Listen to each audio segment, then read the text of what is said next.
out, so thank you for those comments.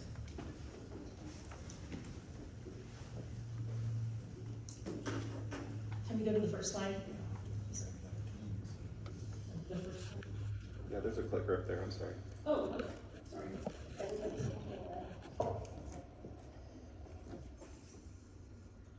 Okay, great. This is a picture of our Beaverhead County Museum in Dillon, and it's right downtown in the little water fountain. So it's kind of a, so lose yourself, discover yourself in Dillon, Montana. That's been our tagline since I got here in 2020. And we don't have a lot of money to be able to go and change taglines and invest in that. So we're just gonna try to keep playing it, you know. Nike, Coca-Cola, Pepsi, they don't change their logos, so, you know, why does Dillon have to? So our marketing plan for the fiscal year 2025, our goals are destination marketing and destination development. And one of the comments I got from the TAC was, you know, that's kind of ambitious. Do you have to do both? Do you have the funds for both? And that's a great question. But I do, in talking with my board, we do feel like we have to develop ourselves because we kind of not been developed. And we still have to market too, because our winters are just so quiet in Dillon. So we do feel like we need to try to do both, and maybe at some point we'll really drill down and focus on one thing. And I think we've got some development things in the works that we will be able to kind of maybe pull back on the development and really start marketing at some point. But you know, we fish and we explore the summer away, and that's terrific, but we really do need to market for our winters, and we'd really love to see what we can do to fill our hotel rooms in those winter months. So under the destination marketing, we'll do advertising, online digital advertising and print to increase the visitors' visitation in the winter. And then for the development, continue to explore our website with seasonal updates and tourism businesses and keeping things fresh for our website. And then this little guy is our little glass mushroom. This is the Beaverhead treasure hunt. So, I have for you all to take a look at a little mushroom. I have 3, so there's one. And I'm passing out a card. This card accompanies the mushroom. And the mushrooms are hidden. There's 200 of them. And they're hidden in all the businesses in Beaverhead County. There's about 450 businesses in Beaverhead County. I'm going to ask you if you can pass this around the entire room. And this little mushroom has 24 karat gold leaf on it. I didn't ask for that, but the college students at the college found the gold leaf. They had it extra. I guess that's one of the benefits of being a gold country. But anyway, there's the little mushroom. And so that gives you an idea of what we're hiding. Can I give you a card? Yeah. What we're hiding in Beaverhead County and what the Beaverhead treasure hunt is. So in 2020, when I started, we really wanted to add some value to why people would even want to come to Beaverhead County in the summer. And I partnered with the university, Glass Art Studio, and they needed some sort of curriculum thing for their students to really focus on, and the idea of the glass paperweights came up. The first year was a little blue cowboy hat that they made, and the second year was a little brick with all the elements of different colors, blue for water, green for talc, all the different elements of our county in the little brick, plus a little embedded pine cone that incinerated when they poured the hot 1200 degree glass on it. So it was so cool. And the last year was our twisty doodads, which were very free-form, fun pieces of glass art. And then this year are the little mushrooms. And these 200 mushrooms are hidden all over the county, so if you come to Beaverhead County, Wisdom, Jackson, Lima, Dewey, you're welcome to find it. Once you find it, it's yours to keep. You don't pay for it. The business doesn't pay for it. It's all sponsored by the university.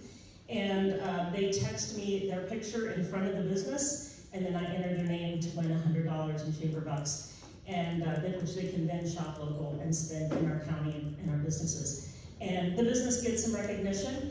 And I will tell you, this is our 4th year in doing this little project, and businesses now look forward to it. The college has done a great job of doing a professional photo shoot. That's what this picture represents, and a nice press release that went out nationally. So I'm really hopeful that we can maybe somehow draw some national attention to this. I know in Maine and Lincoln City, Oregon, they do the same type of glass object, treasure hunt, if you will, and they've gotten national recognition. So that's kind of secretly my goal. I saw those things on Sunday morning TV show, and I'd like to see what we can do to draw some attention like that here in Dillon.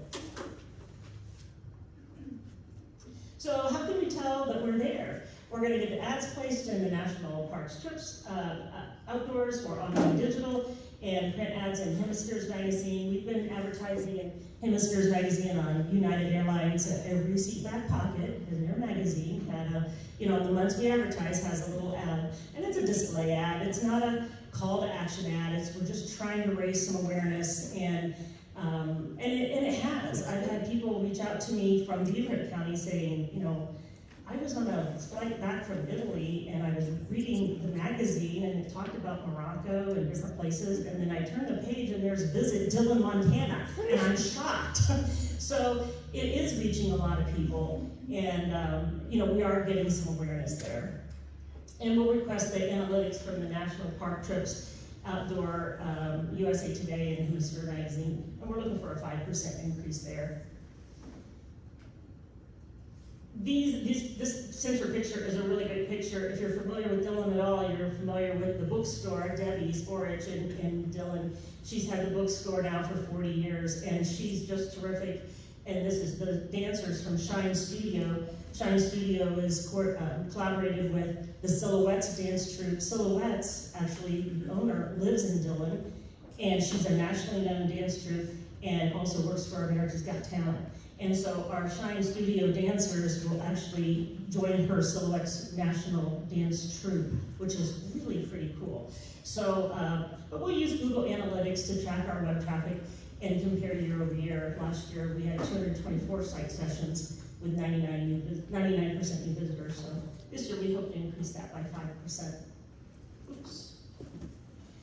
And the picture in the center, of course, is the little mushrooms. And I will also say we collaborated with the Beaverhead Trails Coalition in our county. They had their Pronghorn Run this last Saturday that went up to the M on our mountain, town mountain. And they requested 25 of the little mushrooms. So I told the college students, hey, make 25 extra I need for the Pronghorn Run. And they said, oh my gosh, well that means we have to sandblast them because the sun will interact with the glass and cause a wildfire. So we'll sandblast them. And I'm like, I don't even know what that means. It sounds horrible, but I'll trust you, whatever. Oh my gosh, the mushrooms were frosted. It's frosted glass. It's beautiful. They were beautiful. So now they were 25 limited edition mushrooms. So it's just kind of grown more than I ever thought it ever would. And to let you know, we do get people from out of state finding these mushrooms. And is that picture? Yeah, I can. Go ahead and show that picture now. I just got this text message. So they're texting me their pictures with the mushrooms, and I just got this text message this morning. And this is little Samus. She's from Nevada, and she found her little mushroom at the Tabletop Vault, which is our new board game store in Dillon. And the Tabletop Vault, by the way, is pulling people from Nevada and from all over. They're from Idaho and Wyoming. Apparently they've tapped into this secret market out there of people who don't have they love board games and they don't have a place to play them. So anyway, little Samus was there with the board game store and found her mushroom and was delighted. So, so thank you. So it does attract people from other states and visitors, and we hope to increase that to at least 25. The way I can track that is the phone numbers where they're texting me from and the area codes. Now I know my personal phone number has a different area code, so that isn't always, but I'm trying to ask them where they're from, and that's the tracking we're using. So our budget is not huge, it's about $42,000, and you will notice the research, I'm spending quite a bit of money of that budget on Placer AI this year. I'm really interested, a lot like Helen and some of the other groups you've heard from. I'd really like to know a little more detailed research about how visitors move around Dillon and Beaverhead County. Specifically, I mean, one is our stores want to close at 6 o'clock. They want to be open Monday through Friday, 10 to 6, and that's all they want to do. And at the governor's conference, they talked about stay open a little later. I talked to a couple businesses. 2 of them said they would try to open at noon and stay open until 7. They would try that.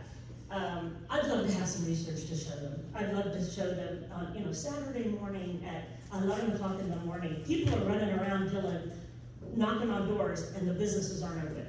Let's show them some data, and if I can invest a little bit of money just this year to get a baseline, I don't want to do it every year, but just this year to get a baseline and show the businesses this is what's possible and how we can kind of change the way we are open in Dillon. But I think it'll also show me some great data about our Labor Day weekend rodeo, where people are coming from, and I want to share that information with the Dillon JCs who put on that rodeo. So I think research is something very, very green in Dillon, so I'd love to just get a good dose of research and share it with people so that it can kind of spark some imagination with them.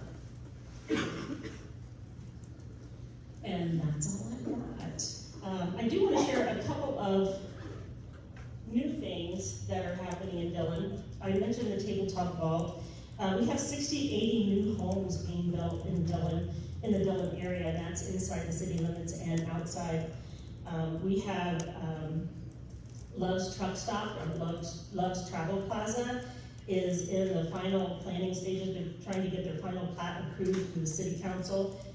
Their plan is at the DEQ right now, so as we speak. So I am hopeful that it will go through. It is occupying a building that was approved to be a truck stop 15 years ago, and the building has sat as a shell for the last 15 years right by the Dillon Quality Inn, and it would be awesome if we could fill that building, get it used, and let's get on with it. And the Travel Plaza has met with a lot of opposition in town, and I've tried to share that as a Chamber of Commerce, it's important that we continue to grow, even at 3%, 4%, whatever we can do, because if we don't grow, we will die. I mean, we're surrounded by ghost towns that didn't pivot. Let's just be honest. And that's what I tell them. So thank you to Love's, and then also thank you to Town Pump. Town Pump is investing lots of dollars in their Dillon Quality Inn. They're completely renovating the Dillon Quality Inn there in Dillon.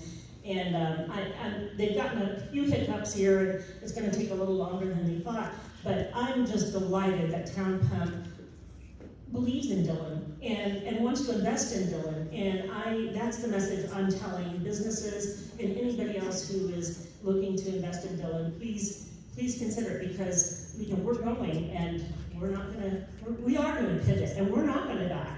So, any other questions? I'm happy to answer. Members of the council, do you have any pivot questions for Dillon? Joe, please. Thanks for the shout out, Rebecca. In your marketing plan, you talked about the selfie area, and I asked a question about, are those pictures used in your in any promotions? Because I will find that selfie place if I knew I was going to be on Facebook. Well, I do promote it on Facebook. So I asked their permission first to make sure that it's okay, especially when children are involved. And I don't use anyone's last name, I only use first names.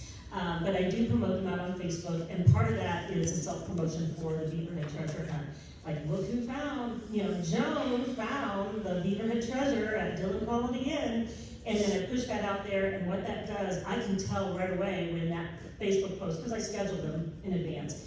And when they go out, I'll get 2 or 3 more people finding them. And then it'll kind of slow, and people won't find them for a while, and then I'll just push one out there, and then all of a sudden 2 or 3 more people will find them. So it absolutely works when I post them out on Facebook in our small community. I posted on the Beaverhead Chamber page as well as the Dillon community page. So I think the chamber page has about 2,000 followers and the community page has about 11,000 followers. So when there's only 10,000 people in our county, you know, that's everybody. It's not. It's probably people in Madison County and other, you know, in SilverBow as well. But yeah, so I don't use it in the national promotions. I'd really like to get a little further down. Next year is our 5-year anniversary with the treasure hunt. So at some point in time, I think it's going to evolve and morph, and not quite sure when that's going to be and what it's going to morph into, but we'll just keep doing it as long as the college wants to partner, and they love being a partner in it because it teaches their students, and it's such a benefit to the community, and people are so positive about it. I don't hear anything negative at all, not one comment. So I think how many things can we do and not hear one negative comment? So it's worth it to me, and it keeps me going. Doesn't keep me up at night. So. Other questions? Okay, now we can talk.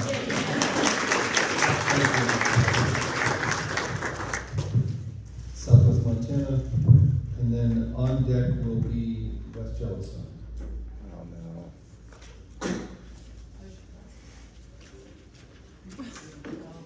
Just working yesterday. I love technology. I heard, oh no, are we okay? We'll see. Southwest Montana. It was just working yesterday. Everything was working yesterday.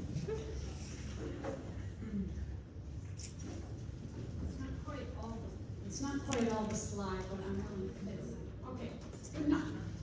I'm Sarah Bannon, this is at Southwest Montana, and I'm happy to be here. I am the executive director located in Deer Lodge, Montana.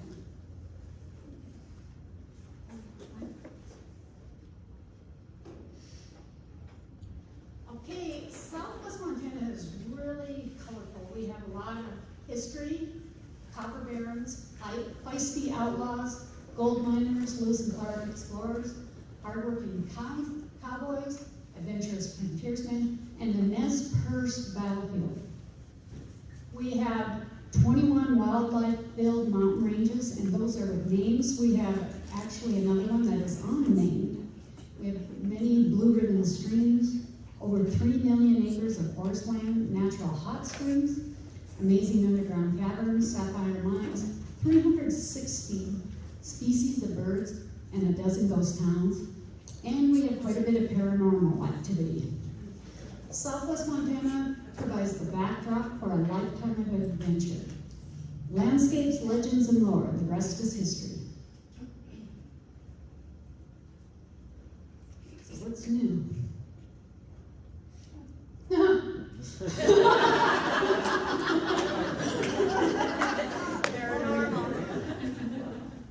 I guess we're missing, let's see if I back up. Yeah, it was working yesterday. I'm not sure what's going on. Sorry.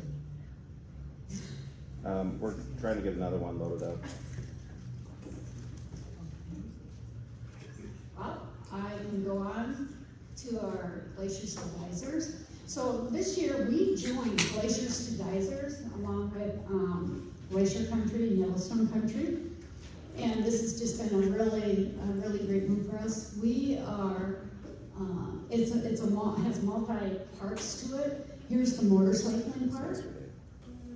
And Southwest Montana has lots of great highways and roads for motorcycling, a lot of hairpin turns and things that they really just love. Here's some of the digital, and then there's the guide off to the right there. And another part of it is hot springs, and we have several hot springs go on with that. None of your videos will work.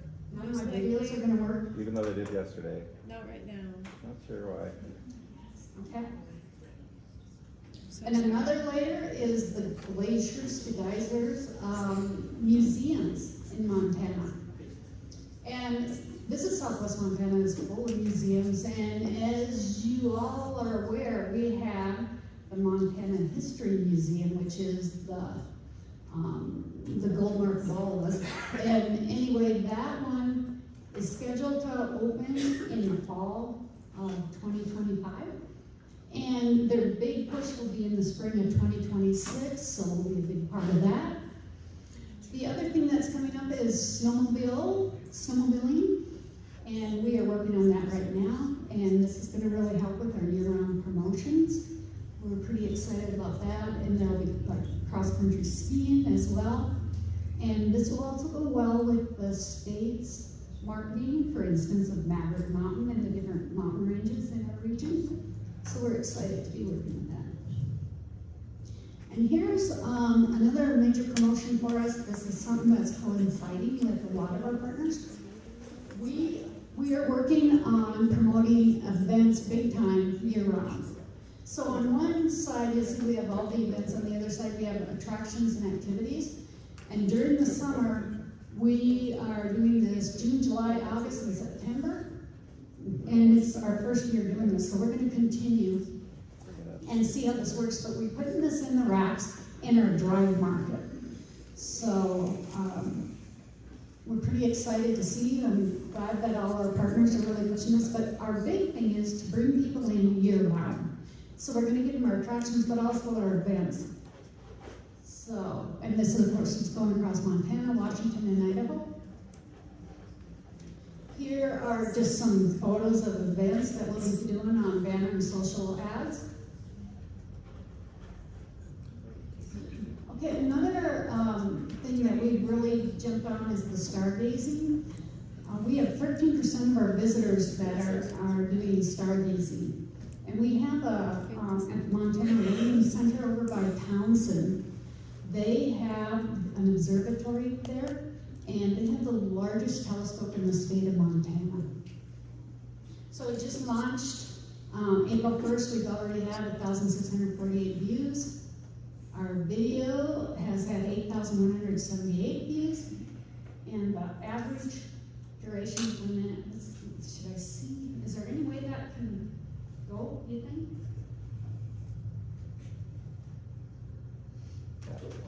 That won't work. It's big sky country, and we like to refer to ourselves as big sky country after dark. Unfortunately, the majority of the planet can't see the Milky Way at night or stars in the sky. And here, as Montanans, it's our second nature. We've got some of the darkest skies in the country. We're so fortunate because we have access to a ton of public lands, and as such, you can go out and view the night sky away from city lights. You can go set up with your family and view the night sky. You can do it every single day. You don't have to cities in Montana, we're small. So astronomy is really accessible. You can get in your car, drive 15 minutes away, go to the city hall, and come to the learning center, and observe everything you've never seen before, because we have those dark skies. Being able to view the night sky, seeing like the Milky Way or Jupiter, Saturn for the first time is just awe-inspiring. And to be under a sky, to be under one sky as one people, it really is a humbling experience.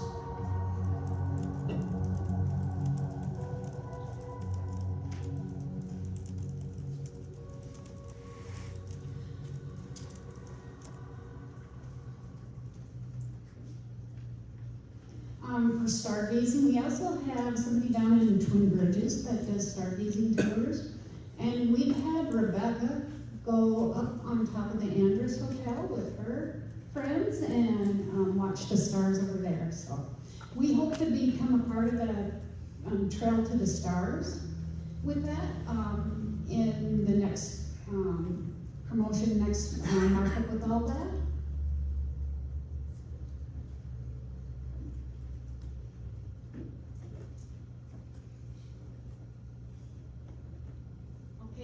Another thing we do are quick little short tube videos. And we've had a lot of views on that, 21,000, and shorts shown in the feeds, over 64,000. Oh. Do you want to play on this and see if that works?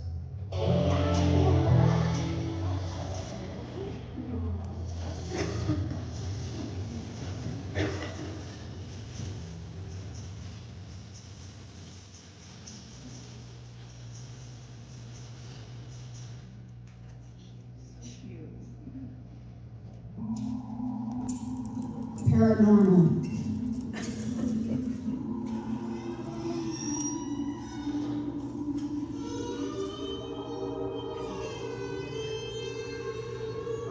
It's amazing.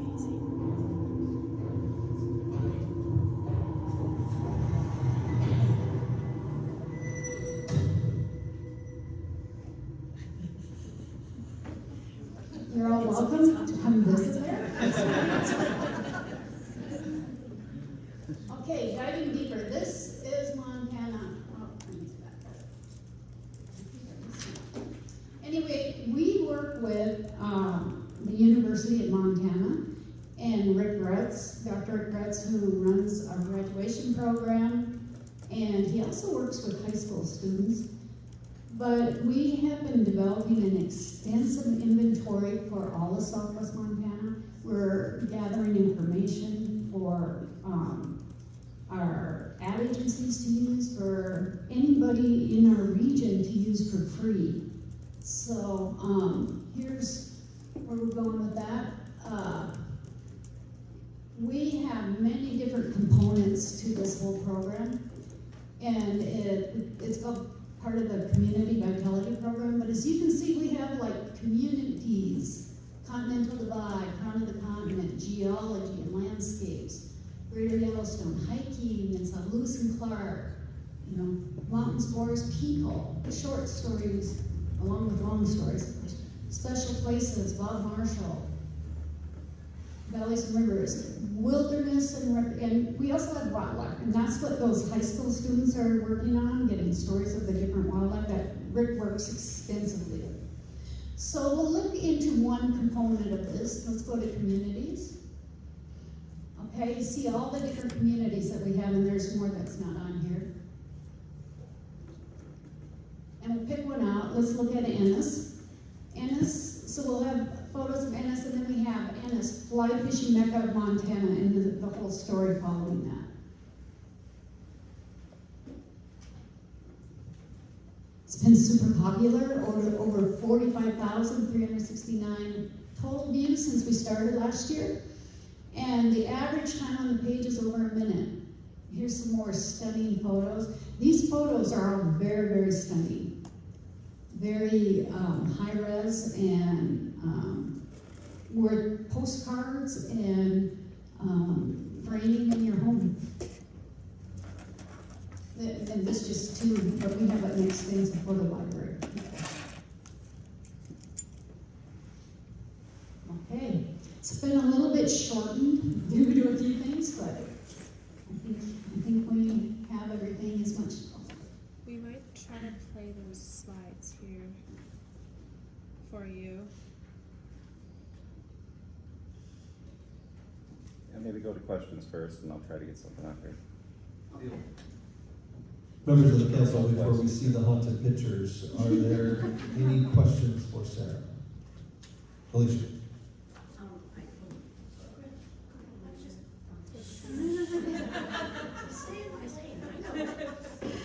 Sarah, I just want to say thank you so much for our time together working on your measurable metrics. I'm very grateful, and yes, you're well done. So, I appreciate your help, but I really do. you're very welcome. Well done.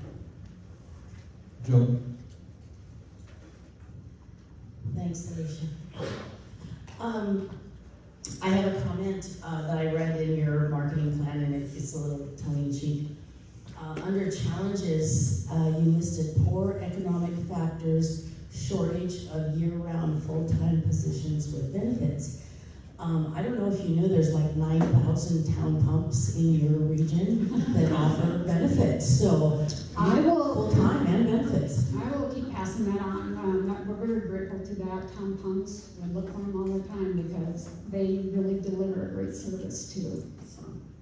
I'm only poking fun, so thank you, I enjoyed reading your plan. Sarah, you and I talked about a statement you had in your metrics about how much you were paying per click on marketing. Yes. Is that resolved? Is I wrong-headed? Yeah, I'm having a hard time trying to explain that, but, because then I talked to Tia again and another person.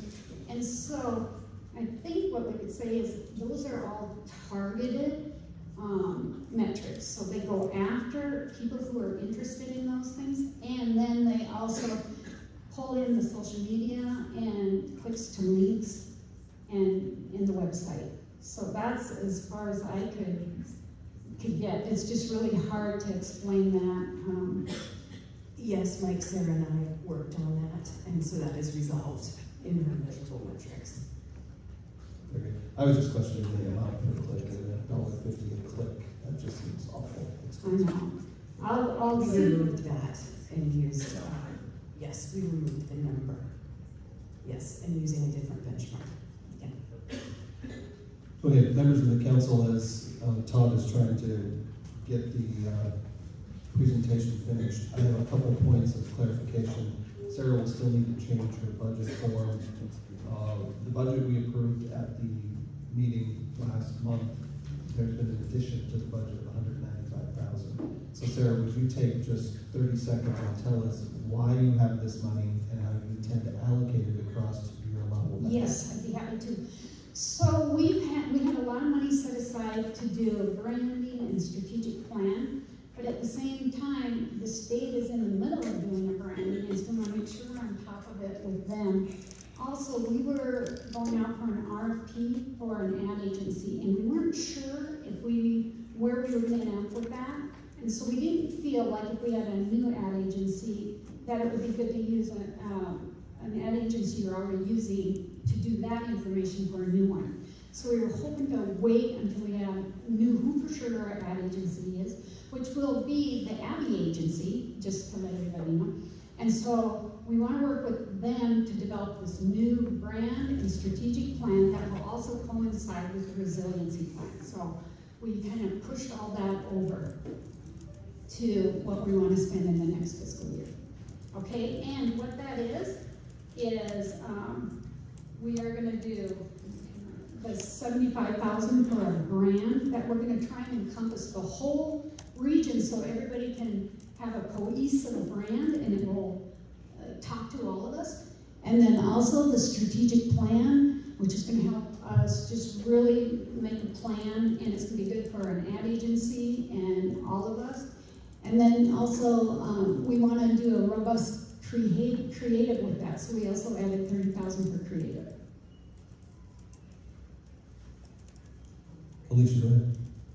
Just curious, talk to me more about that creative brand. So will Helen of You, Anaconda Dillon get rid of their brands and you won't use Visit Southwest, your brand? What we're going to do is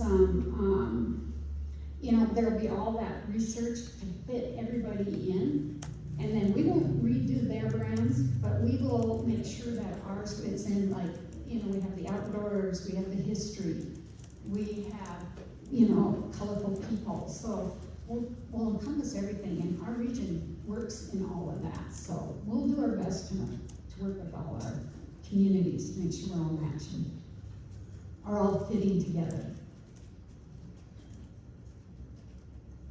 Will your logo change? When we work with our ad agency, we sure will see. Do you like our logo? Oh, no, I'm just curious. I'll wait to see what you come up with. Okay. That was funny. To clear up this month, members of the council, I don't know that Sarah articulated it perfectly. It was $195,000 of carryover funds that will be added to the budget we approved, and then that 195 allocated into the $1,029,000 that we approved last month. read the motion, it will include the addition of that 195. Is that clear? Okay. Todd, do you have anything for us? We'll try to play it off the teams. I'm not sure if it'll play the whole thing. We'll try. Okay, we'll give it a go.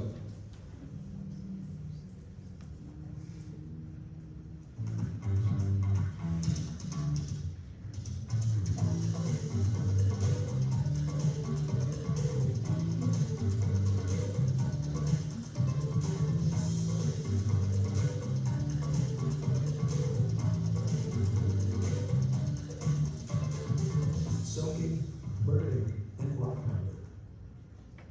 Almost. Soaking, burning, and rock pounding. The rest is history. I'll leave you with that bang.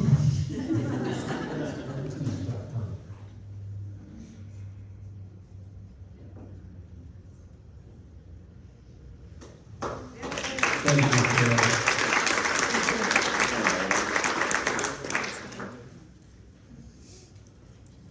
Okay, members of the council, we have some work to do. In the meantime, we'll start the transition to the Yellowstone Country Group, beginning with West Yellowstone. Big Sky, you're on deck.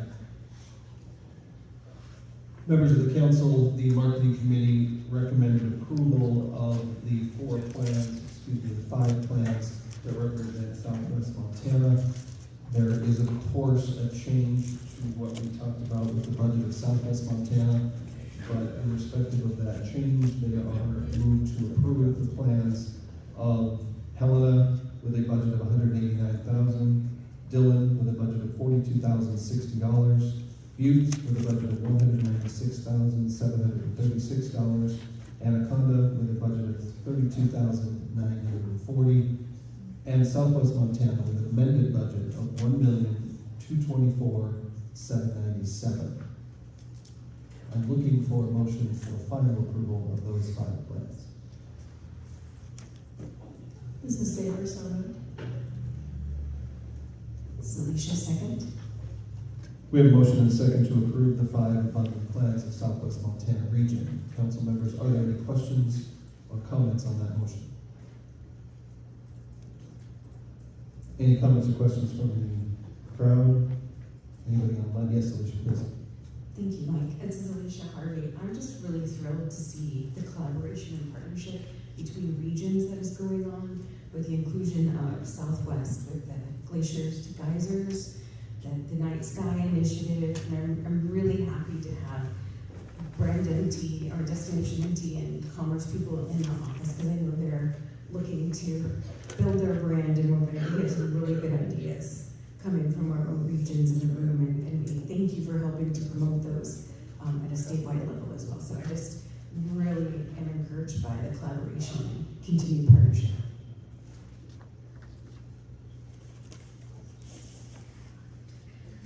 Any other comments? All right, then we will vote. All those in favor of the motion for the Southwest Montana bundle to be approved, signify by saying aye. Aye. Are there any opposed? Any abstentions? Southwest Montana, you're official. Thank you all.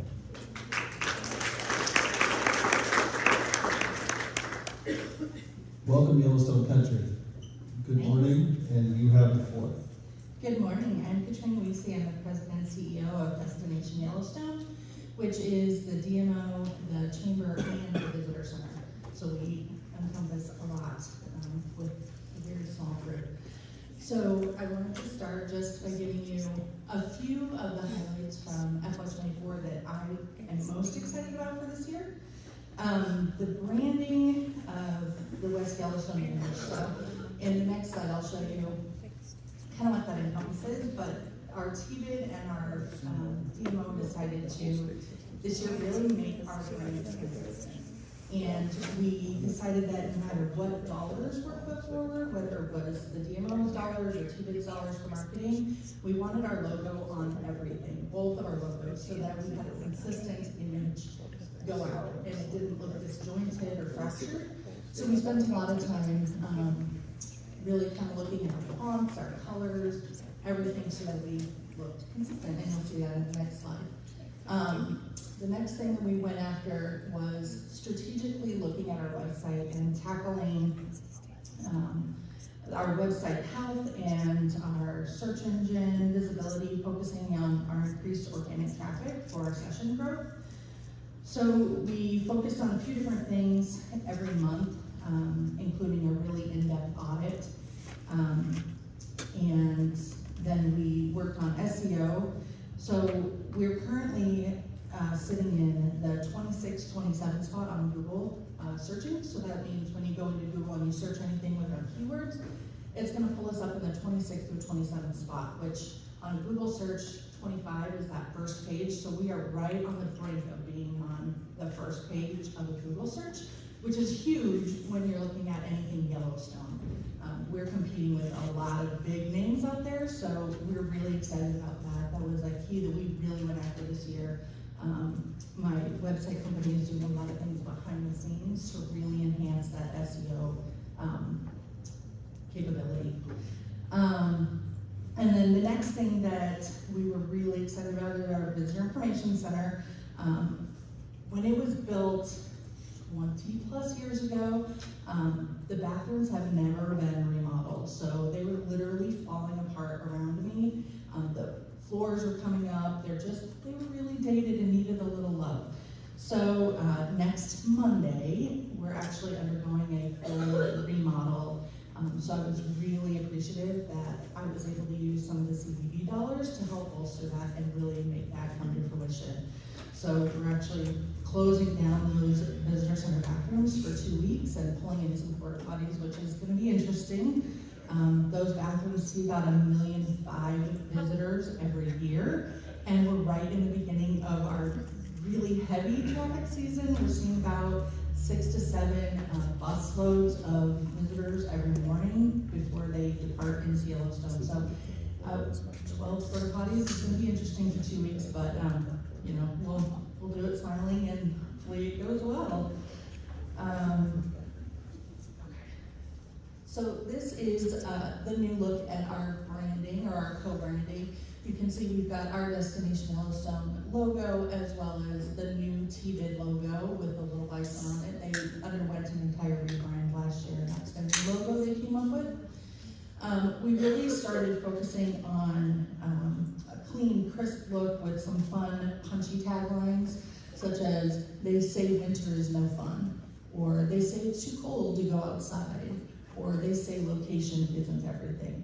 So we wanted to just have a little playful, but then really have those awe-inspiring images that are really going to draw people in. I really like that every route is a scenic route. We use that for a motorcycle ad. Next are our FY25 priorities. So we use a lot of cross promotions with our TBID. We like to extend all of our marketing dollars. So when we looked at we go to a retreat every year, both the three of us. And the priorities that we came up with together is that we want to grow our current market share and work to educate our proximity to Yellowstone National Park, helping to eliminate the pass-through visitor, thus increasing capacity. We've been dealing with this for a few years, and I think our hoteliers are now finally feeling it, that people are willing to drive further in the morning than to stay at our hotels with the nightly rate that we have.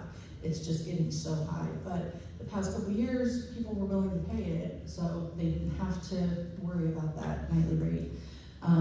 So we are trying to work with Zarco and Placer to do some research on actually pinpointing how many people are actually driving through the community and not stopping or staying at a hotel, so that we can then pass that information on to our businesses and hopefully work with them to give them some ideas of what they might be able to bring it down to help alleviate some of that pass through.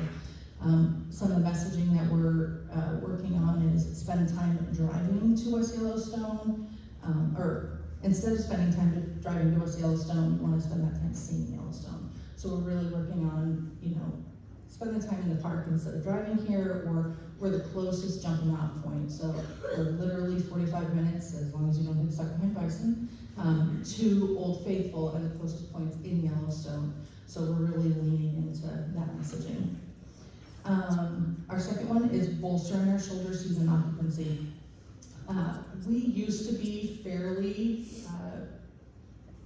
slow, anytime between October through December, and then once the park opens back up and our winter season really goes fruition, then we'd be busy until about March, and then we'd have about a 2-month close down until, the summer started.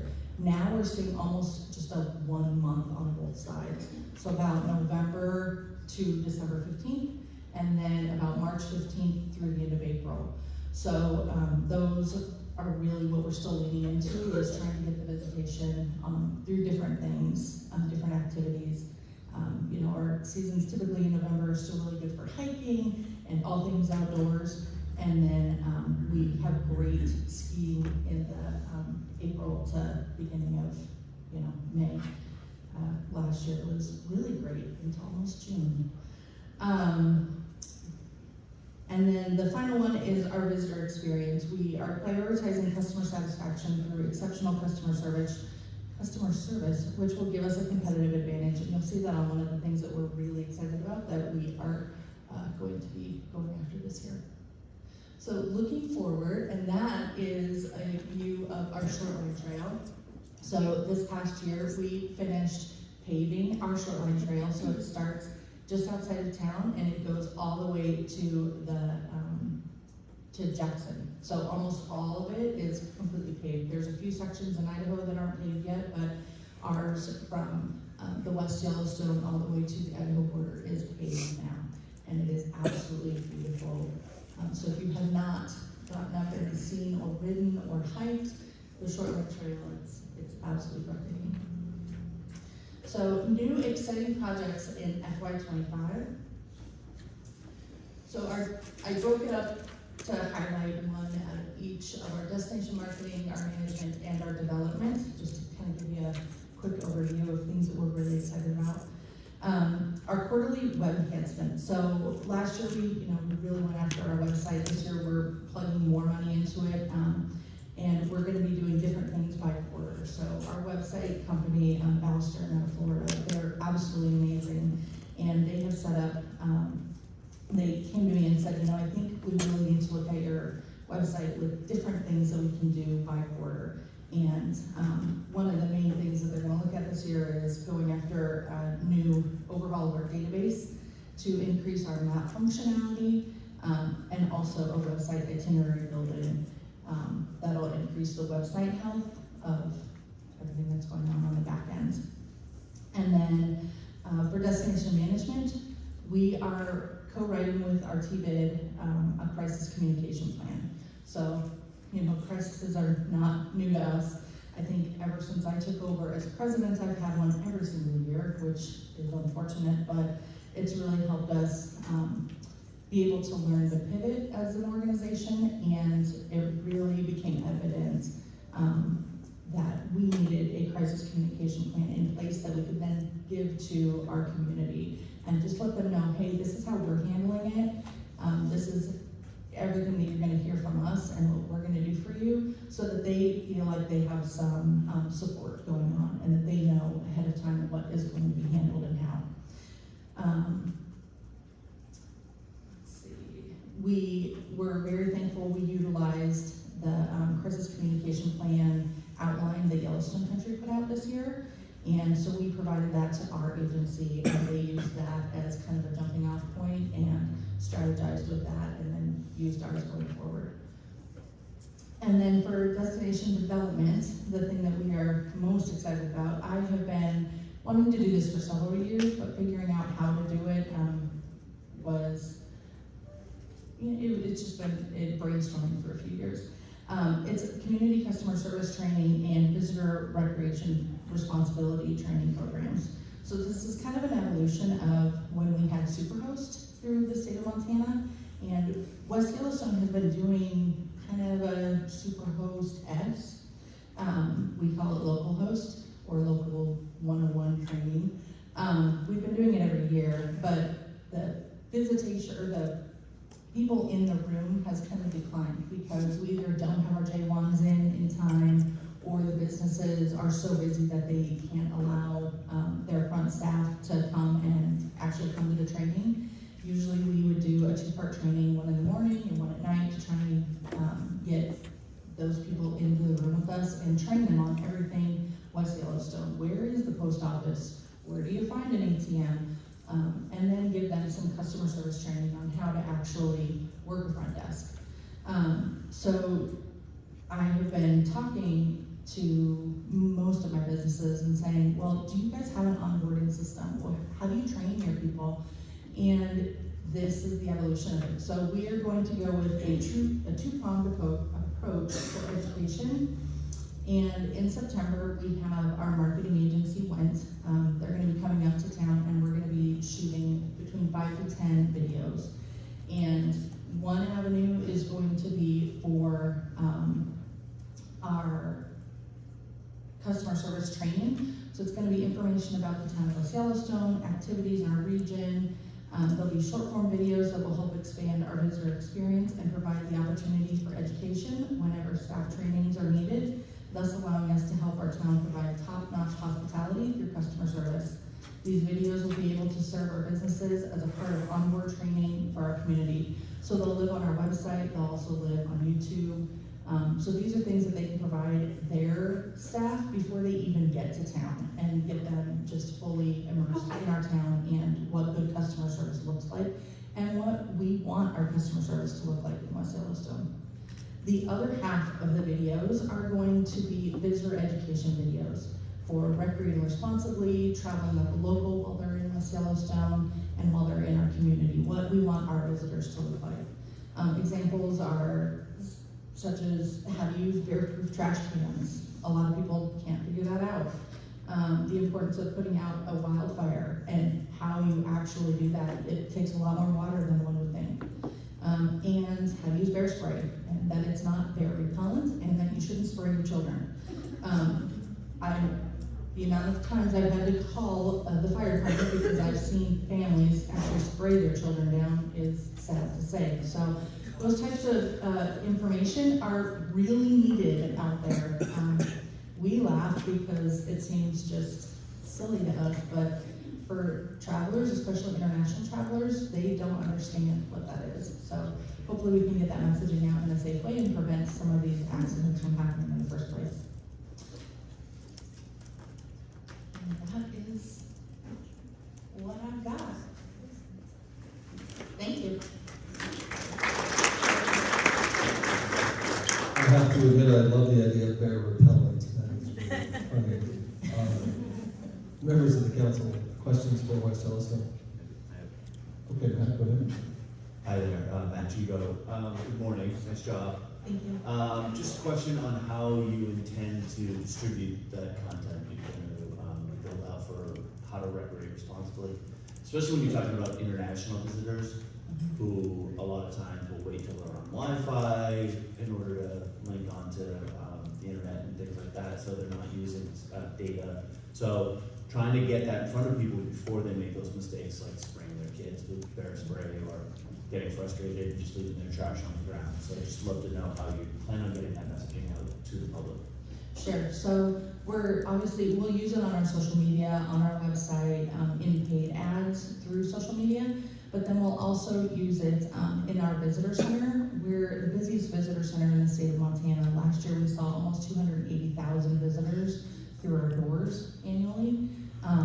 So we have some big screen TVs that will be playing those videos on. So hopefully we'll be able to get the attention of those. I'm also thinking of some way to put it into a digital form in our bathrooms while we have those 1.5 million people that are using our bathrooms but may not step into the visitor center.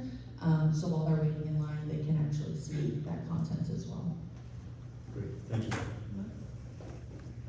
So with the community program to provide the customer service training, I'm curious if you're incentivizing that somehow, or if there is just a tremendous amount of organic buy-in from your business community that they want their employees to have this. So both. It's actually, we have our businesses ask for it all the time. When are you doing the local host? When are you doing the local host? But then it becomes a problem of getting the people there. So we do have buy-in, which is great because then we're not having to force feed them, right? They're actually coming to us for it. But then we are going to incentivize it with kind of secret shopping, the customer service people, and they won't know that it's happening. Myself and I don't know, we may have somebody do it that's not known that they're doing it, but they'll be going in and then we'll be giving out money once a month or a couple a month. I'm not sure how. We're still strategizing that, but yeah, we will be highlighting people that are doing exceptional customer service.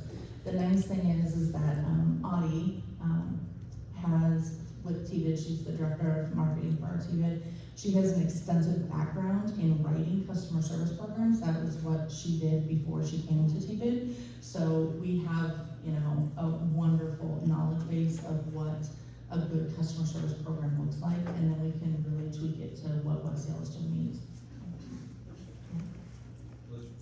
Thank you so much. I'm going to be really interested to hear from you a year from now, not only on your research you're doing, but also very interested to find out if your hoteliers, or some of them, if not all, are happy to be great over occupancy driven, like working harder, not smarter in West Yellowstone. I mean, let me reverse that. Smarter, not harder.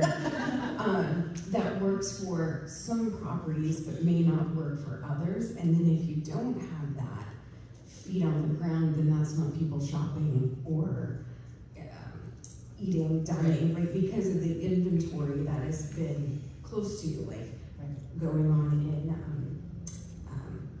Bozeman, Big Sky, and so on, right? That we'll probably hear about in a few minutes. But I'll be really interested to hear a year from now what you found out and what your hoteliers are asking of you.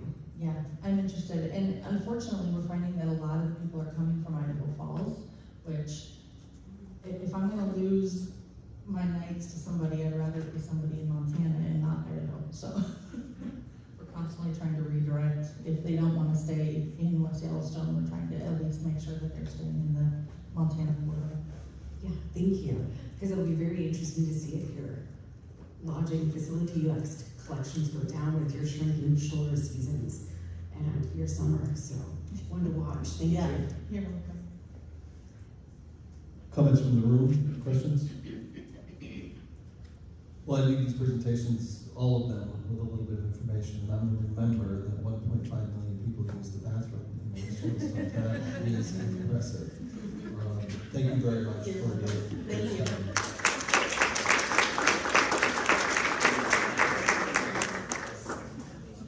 Big Sky, you are up. Belgrade on deck.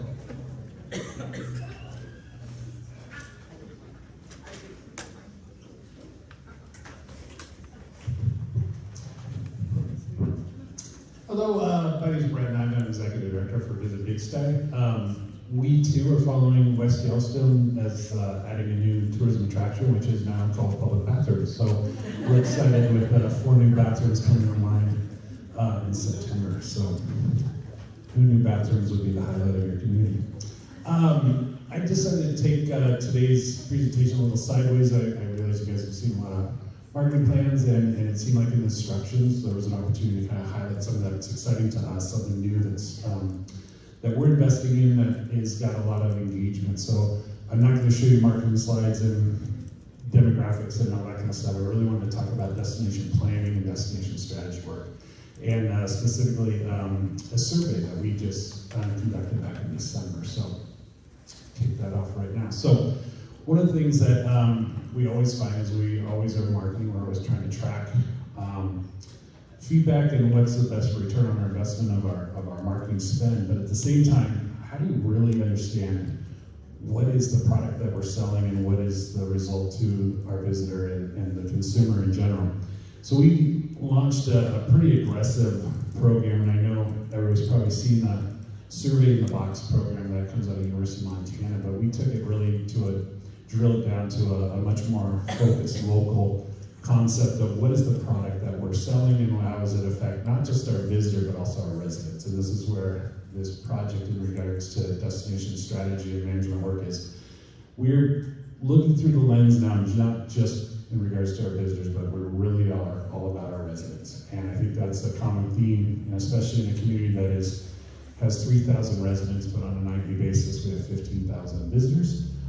Just like West Yellowstone, we have to be really looking at the idea of where we're going and how we're listening to our residents. Visitor sentiment is, of course, one of the big things, and this is why this is actually called our sentiment report, but we also chase the resident sentiment report. For those of us who live in really highly trafficked visitor areas, sometimes I admit this in this room of friends, that we close our eyes and put our fingers in our ears because sometimes we don't want to hear from our residents because it's constantly them bitching. And bitching is good, but is bitching actually really getting anything accomplished? And so I always have this policy, like, this with my staff, you know, if they have a question or they want to complain about something, bring me a solution. And so that's what I've been really trying to work on with our residents. So thought I'd jump into this report that took us about 8 months to accomplish. So we had 3 major focuses. We really wanted to chase out our visitor. We wanted to go for a visitor who's been in the last 2 years, because one of the things that we found is COVID has messed up every number and every data set we had. So we really had to get a fresh set of numbers. 2, we went after residents who live in the area part-time or year-round, because we do have a challenge that we have a lot of people that consider themselves residents, but then you talk to them a little more and like, well, we have a second home here. And you're like, oh, interesting. So there's always a different perspective there. And then lastly, we really went after a group of stakeholders. And stakeholders is really the people that come to work and make Big Sky what it is, and we wanted to make sure we were capturing them in the data set. I should mention this whole project, though, is back here, is down in the right-hand corner. This is actually who is making this happen. Cross-Current Collective is a guy named Kristen Dahl. I had a chance to work with Kristen at Travel Oregon for years, and she went out on her own. And then we use a group called Eco Northwest, which maybe some of you have used in the past, but they have a really good data set that we can work on, and they can conduct the surveys. So first thing of all is we went after the visitors, and the first thing that I always get nervous when we do this kind of work is, are we actually going to get anybody to do the damn survey? And luckily, we came back with 1,600 people actually did the survey from a visitor standpoint. The database we tapped into, thankfully, was our partnership with Big Sky Resorts here, and they actually tapped into their database of people who buy lift tickets, and we were able to send this out to almost 8,000 people, and this was the response. But pretty neat little collection of people spread all over the country. And then, funny enough, at the very bottom, the highest number was Minnesota, California, and Montanans. And California, Minnesota continues to be one of our higher markets of visitors that come through Big Sky regularly. So we start digging into this data and start kind of looking at why they came and things that bring them to Big Sky, and it really breaks it down to why do they come. And this, I think, is important in the work that we're doing, is to remember why do people come and what do they relate to Big Sky in general. And no surprise, outdoor recreation continues to be a huge component of it, scenic beauty.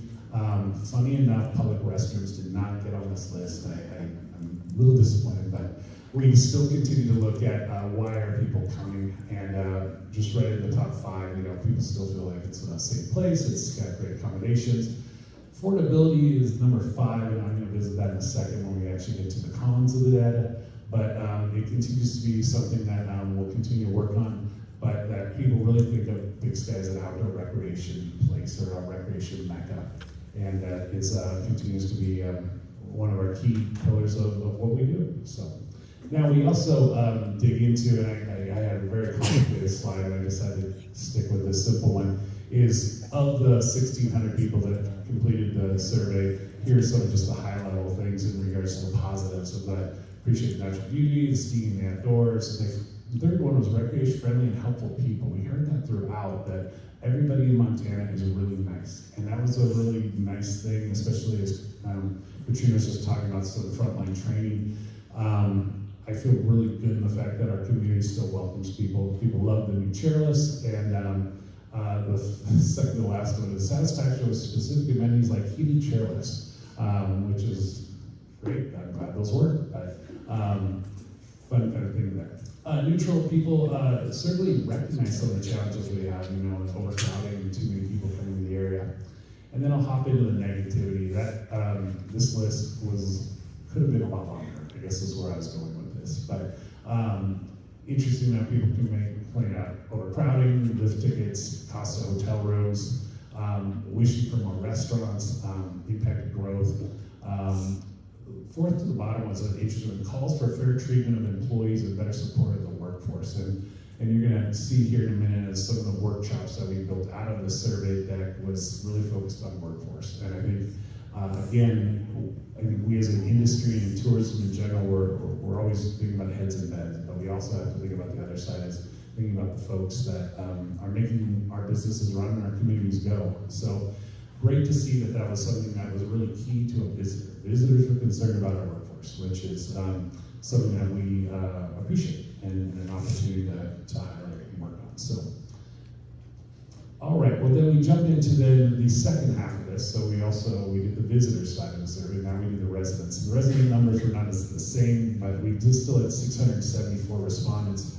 Big Sky in general right now seems to have a plethora of surveys, and we actually comment that we have survey fatigue for the residents. But to date, this survey actually set a new standard. We have the highest amount of a town of 3,000 people that we almost had a third of our residents actually participate, was pretty significant, and it's kind of become the gold standard, at least in surveys that we've been able to accomplish. We did entice people to do the survey. We partnered with Peak Skis, which is ski company based in Bozeman, and if you did this, it went into a raffle for a pair of skis, and so maybe that helped, or we're not sure. But overall, good breakdown, but again, in that pie graph, you'll see kind of this interesting demographic of people that live in Big Sky. We actually have year-round residents, but then we get this interesting part-time resident who seems to come with their own little interesting attitudes. And then we have the red is that stakeholder section, people who don't actually live in Big Sky, but they work in Big Sky, and we certainly want to hear from them as well. So, all right, same kind of scenario though as we break down like the positives and negatives and the things that are kind of in the middle. So, of course, people, when they think about it as a resident, they certainly appreciate some of the tourism activities that a resident can take advantage of. And farmers markets, rodeos, festivals, always a popular one. Oktoberfest, the new project for residents taking off. People really do like the infrastructure build out, like new trails, new hotel offerings, new restaurants, and then of course our investment in chairlifts and trams and all the fancy stuff like heated chairlifts and public bathrooms. It's not listed, but I threw it in there. Gratitude for survey and interest in resident opinions. That was actually an interesting thing to really highlight, that for quite a while, I think we as an industry, we don't really ask residents what do they think. We just kind of do it. We all assume they love tourism, and we think they all love the economic development that comes with tourism, but they actually appreciate that. Like, thanks for asking. This is kind of neat. Thanks for letting us have the feedback. And then people did recognize the economic benefits of what tourism does. Our economy in Big Sky is tourism. That if we don't have tourism, we really don't have an economy. So. Neutrally, you can read those concerns, of course, of overcrowding and traffic. Everybody wants more restaurants, retails, and activities. Number third in the neutral is the housing. And I think this is not just a Big Sky issue, this is a Montana issue that we're all trying to understand and navigate, but trying to come up with affordable housing. And then people do appreciate tourism, but feel like it's growing almost too fast. Now, it's something we've had to kind of go back and filter. I would love if I could afford to do this study again, maybe another year or two from now, and see. I still feel like there was this COVID whiplash, I guess would be maybe the best way to describe it. That we still all remember COVID, but is it still the same as today? Really as bad as it was 2 years ago? And one of the comments we've gone back to is like the chairlift lines that people complain about. Is like, lift lines at the mountain were too long, but this year, like our lift lines are like, I think on average, like the longest anybody ever waited was 6 minutes. And we still think that's a fantastic number, but people are having flashbacks of the 15-minute wait that they had to do during COVID. So negativity, you can read right there, construction, Big Sky is just always in the construction with trucks and roads and potholes. People are starting to feel loss of community, and this idea of we're a tourism town, we're losing it's not the same place that I moved to 5 years ago. Things like that, we hear a lot. Anger about development, wealthy second homeowners, people are complaining about, and then disapproval of short-term rentals, which is interesting. Thought being that we've seen a huge influx of short-term rentals long-term rentals disappearing and being turned into short-term rental. I think everybody has probably seen that in that community. And then again, criticism of overdevelopment, greed, and the lack of environmental sustainability. So, this is sometimes a little bit of a tough pill to swallow. Do we really want to hear this stuff? And yeah, we do. And that was what the whole idea of opening up this can of worms was. We had to realize it's going to be messy and it's going to be painful, and there's going to be some things that we're going to have to acknowledge. There's no, at least in the team of leaders in our community right now, it's like, let's open it up, let's get in the mess, let's roll up our sleeves, let's figure it out, let's not hide anything, don't sweep anything under the carpet, let's go. So this was, I'm really proud of this study because it was it just opened up a really good solid dialogue. Out of this, we now really kind of looked at where do we start and what do we want to do. So in the right column here is really about the 6 things that really pulled out of the data that we really felt like it was something worth us diving into and taking on. Of these 6, we decided only to try to accomplish 4. And so over the last, starting back in April, May, we're in June now, but April, May, and actually a little earlier in March, we started doing these community workshops where we really invited the community to be a part of the problem, part of the solution in solving some of these problems, and really digging into it. So the top right here, well, I have another slide telling you exactly kind of where we're going with this. So the other big thing for us was building a steering committee around this, and I think often one of the challenges we have in tourism is that we tend to sit in a room with other tourism people. And we've all drunk the Kool-Aid, and we all believe in tourism, and we all see the great advantages of economic development, but we really need to expand. We need different partners, we need different stakeholders, we need other people in the room to actually start understanding tourism. Big thing in Big Sky, again, as I mentioned, is economic development, and tourism is our product. And so people need to recognize that and then realize what it is. And for example, well, he's actually not on this list, but it's our gentleman who runs our Parks and Rec department. He literally sat down one day and he says, I could care less about tourists. Why would I ever want to know about tourists? They don't do anything for me. They cause damage to my trails. They're this, they're that. And it was a really interesting perspective, and I appreciate that he was honest, but it also, I just assumed he loved tourism. That brings people to town, and that's what keeps our economy going. But he had a negative feeling that tourism is a problem for me. And so, we've been able to expand our group of stakeholders in this. So this is just a list of, that a tourism office actually has someone from housing and arts and council and sustainability and the river, and our big developer was on here. And then we had folks from Yellowstone National Park as well. So really good group. This group continues to grow now because we're in a phase now that we're now starting to roll out into working groups. And these folks have stepped up and volunteered. As I said a minute ago, we used the analogy of drinking the Kool-Aid. I now have more people who are non-tourism people drinking Kool-Aid and thinking as tourism. So it's been a big accomplishment in that regard. So people are starting to look through the tourism lens and appreciating tourism for what it is and recognizing it as its challenges. I think the other thing I'll just add here too is that we as an industry of tourism, I think I don't want to say been lazy, but we have maybe caused problems that we don't want to acknowledge or that we want to realize that tourism, we always think tourism is great, but maybe tourism has some negativity, and we want to step out and work on that. So right out of the gate, we jumped into 4 workshops.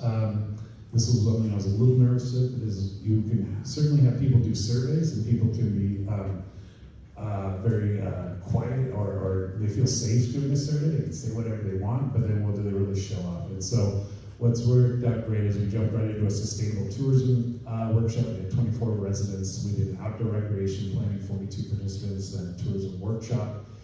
Tourism workforce, which was really a great one, 34 participants, and then our arts and culture came in with 36 participants. So What was really a great feature is we had residents participating in a conversation where normally they don't show up. I met so many people in our community through going through this workshop. So now, of course, we have to celebrate that we were all there, and kind of fun that we always had to have a funny picture of each one of our workshops. But a great snapshot of who our community was and who participated. So a lot of breakouts throughout the day and working through some of the problem solving that we accomplished. So that being said, we are now really trying to feel like what's next, where do we go? And so we are going out to RFP for a new marketing agency and representation. And what I'm really happy about is all the work we've been working on over the last 6 months of this strategy is actually going to be part of our marketing plan. And so going forward now, our new marketing plan will actually have sustainability and marketing management tied to the plan. I think that's what's going to be kind of a game changer. We picked, well, we haven't gone through the whole RFP, but I have idea of an agency that I like, and the fact that they really are all about management and marketing and putting it all together. So the alignment will be, of course, to attract new visitors, that's always going to be it, but also promote sustainable tourism practices. We're putting the environment as a key component of it, and position, as Visit Big Sky and our community to be really involved in championing sustainable tourism going forward. So, and that is it. Thank you.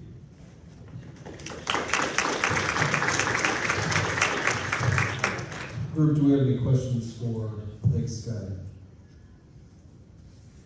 Anybody want to know the flavor of the Kool-Aid they drink? Any specifics? Anybody in the room? Okay, Brandon, are there any questions? Thank you very much. We are having some technical difficulties with Zoom, so I'm going to maybe bounce the order a little bit. If you're okay, we'll deal with the people in the room first. So you're fine, go ahead, come on up. And then Red Lodge would be next. Do you want to do that? We are good to go on the people who are calling in, so it's totally up to you. Okay. Yeah, we just need a couple minutes. Hey, Red Lodge, forget that. You'll go in order as listed. So whenever you are ready, Belgrade, the floor is yours. Okay. My name is Megan Elliott, and I am the executive director at the Belgrade Chamber of Commerce. And we also run the DMO, and for the first time in Belgrade history, we are an official visitor information center as well. So, so you can see here, I just kind of want to paint a picture really fast before we get started with kind of where we are at. So for the past about a year and a half, we've had, well, I've been here for about a year. There was a year of kind of lack of leadership, and that's where a lot of the budget things come from for the tax information. But so we do have a big budget to work with, which is great. But there has been kind of a lack of activity. So kind of setting the scene for where we're at is who Belgrade is as a town. So we are the fastest growing town in the state. We are currently the 8th largest city in the state as well, with a population of 13,500. Our physical size has doubled in the last 2 years. So thinking of just how quickly that has changed. Bozeman and Belgrade are the largest, closest neighbors, and for how big we are, we do not have there's one street light in our town, and it is owned by the state. So we don't have any city-owned street lights either, and we have a double-A school. So kind of putting that in perspective.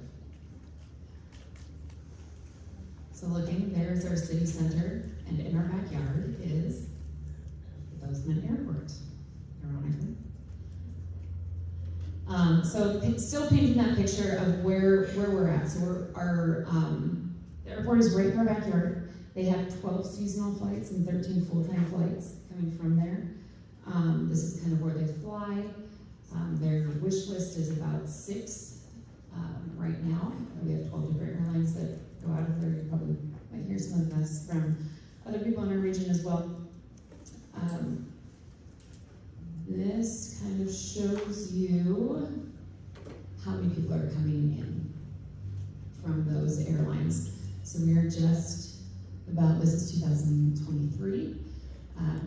just shy of 2.5 million people coming into Bozeman Airport. The other thing, as the people come in, this is what goes out, okay? Rental cars coming right down our main street. A lot of them coming right through Belgrade and then heading south, Big Sky in West Yellowstone. So this total here is more than rental cars that are done in Salt Lake City year over year. So there are more rental cars coming out of both Yellowstone and Bozeman airports. So the big picture goal is to increase the tourism, which is the goal of the state, set forth by the state as well. Increase tourism revenue by extending it to a broader area, from the overvisited to undervisited and undiscovered. So we are surrounded by those overvisited and the urban areas. We are also considered urban just because of the proximity to Bozeman. So about half of the population, so now we're close to the population for urban, but just because of our proximity.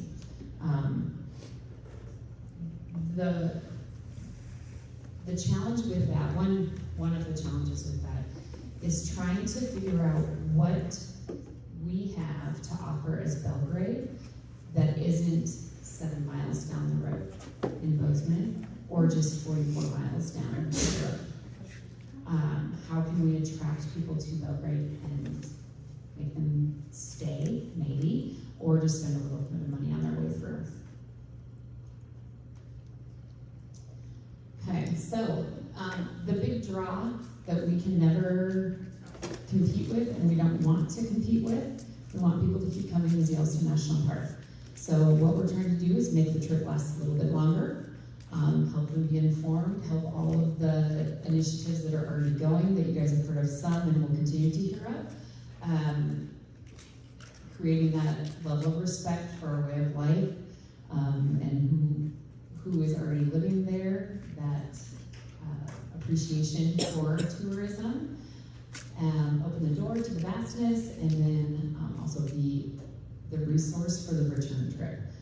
Trying to get visitors to understand how much there is to see, and you aren't going to see it in one trip, and that you will need to come back. So here's our plan of what, in the next few years, what we would like to do. So instead of when they come out of the airport and turning left, we would like them to accidentally, with Callie, take the wrong turn and go down, get lost in a little roundabout, and go to Belgrade. After listening to Trainer from West, this also goes both ways. I should have had arrows on both sides. But from Belgrade, taking what we like to call the scenic way, we've also gone with the back road to the park, even though most of us know what an actual back road is, and that is a highway, but the back road to the park, where there isn't as much traffic, but there is a lot to see. This includes both Yellowstone Country and Southwest Montana. We have been in contact with a lot of these places. There's a few that we have not heard back from, but this is kind of the 1,000-foot view of where we're headed. The plan that I have submitted is different than this. So if you're a TAC member going, what in the world? The plan that we've submitted to start this is the research, the branding, and that kind of thing, because realistically, that's what's going to happen. But this is the big idea of what that will look like. So there's kind of that timeline. I've gone back and forth on this 1,000 times, going, oh yeah, I can do all of this in that amount of time. And then you wake up in the middle and go, I can't do any of that in that amount of time. So don't look so much at the timeline, except for this first part. So making the initial plan, starting the conversations, creating a buzz. We have done that and done that very well. Compiling already created resources. Also, we don't want to reinvent the wheel and spend more money doing that. Finding experts and gathering information. We've already started on that as well. people coming out of the woodworks that hear about the plan from the creative buzz of, oh yeah, I have a degree in tourism. They also run the local preschool. So then you are finding those people and gathering that information, finding experts. Then going on to the resource creation and the marketing of the plan. So that is kind of the whole plan, setting up that, trying to create the plan that goes with the growth of the city. There were a handful of comments that were tossed out of like city growth, and that is really, really hard. In the last 3-4 years, our average age in Belgrade went from 63 in 2019 to 29. So the change of who we're marketing to, what we're marketing, has changed drastically, and we don't have this, the city doesn't have the research done, we don't have the research done. After having a lot of conversations with Barb, and hearing what was done at the governor's conference by Big Timber, that's kind of our basis of where we're headed with research, to just find out what in the world we need to do. So I feel like we've presented a lot more question marks than answers, but that is exactly where we feel we are. So yeah, just a few other stats of new things or new tidbits that we're supposed to share. With how many subdivisions are currently approved, we will have just shy of 11,000 doors in the next probably 5 years. So that increases our population to over 35,000 people. So just to give you an idea of how quickly Belgrade is growing, and yeah. On the tourism side of it, we have 604 new hotel rooms coming on. Some of them are the next 2 weeks that are opening to the next 12 months. So that will take our DMO, our T-bid, from 4 current hotels and 1 micro hotel that has 5 rooms to 10. So doubling our budget, which is great, but then also, like Mike was saying in the conversation, doubling that pressure and that demand of how are we going to fill them, and what direction do we take? So hopefully in fiscal year 25 we'll find that out. Okay. Thank you. I didn't put on their questions, but I have the questions. And Mike is great. Thank you. I will open the floor for questions from council members.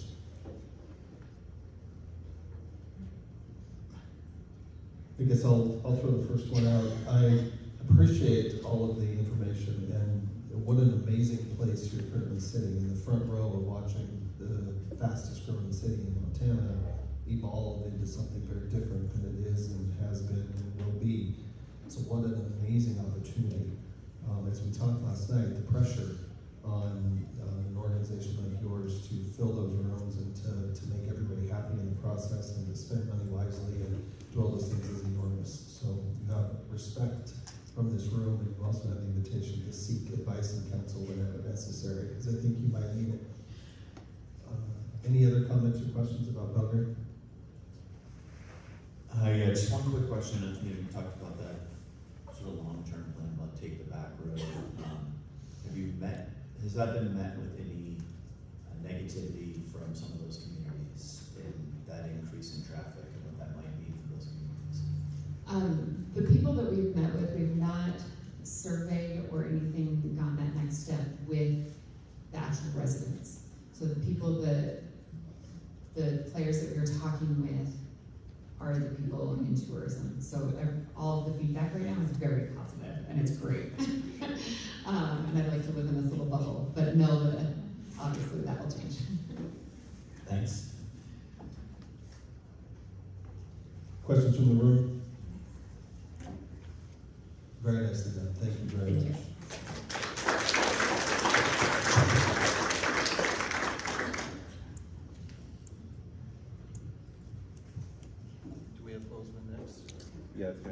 minute or two.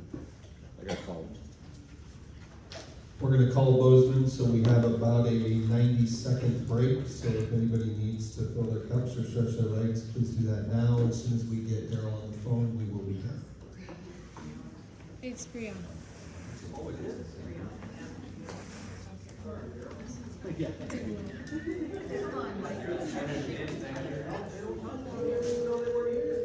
been emailing some of them, Robin and Kay.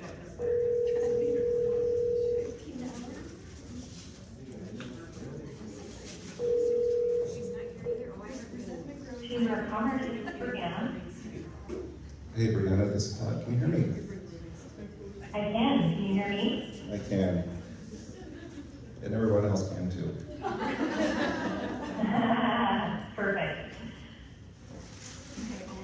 Well, I regret I'm not there to present in person, but I really appreciate the virtual option, as it's been a very busy time here in Bozeman. We just finished up our first Spartan race. Although it was a very muddy event, it was a success.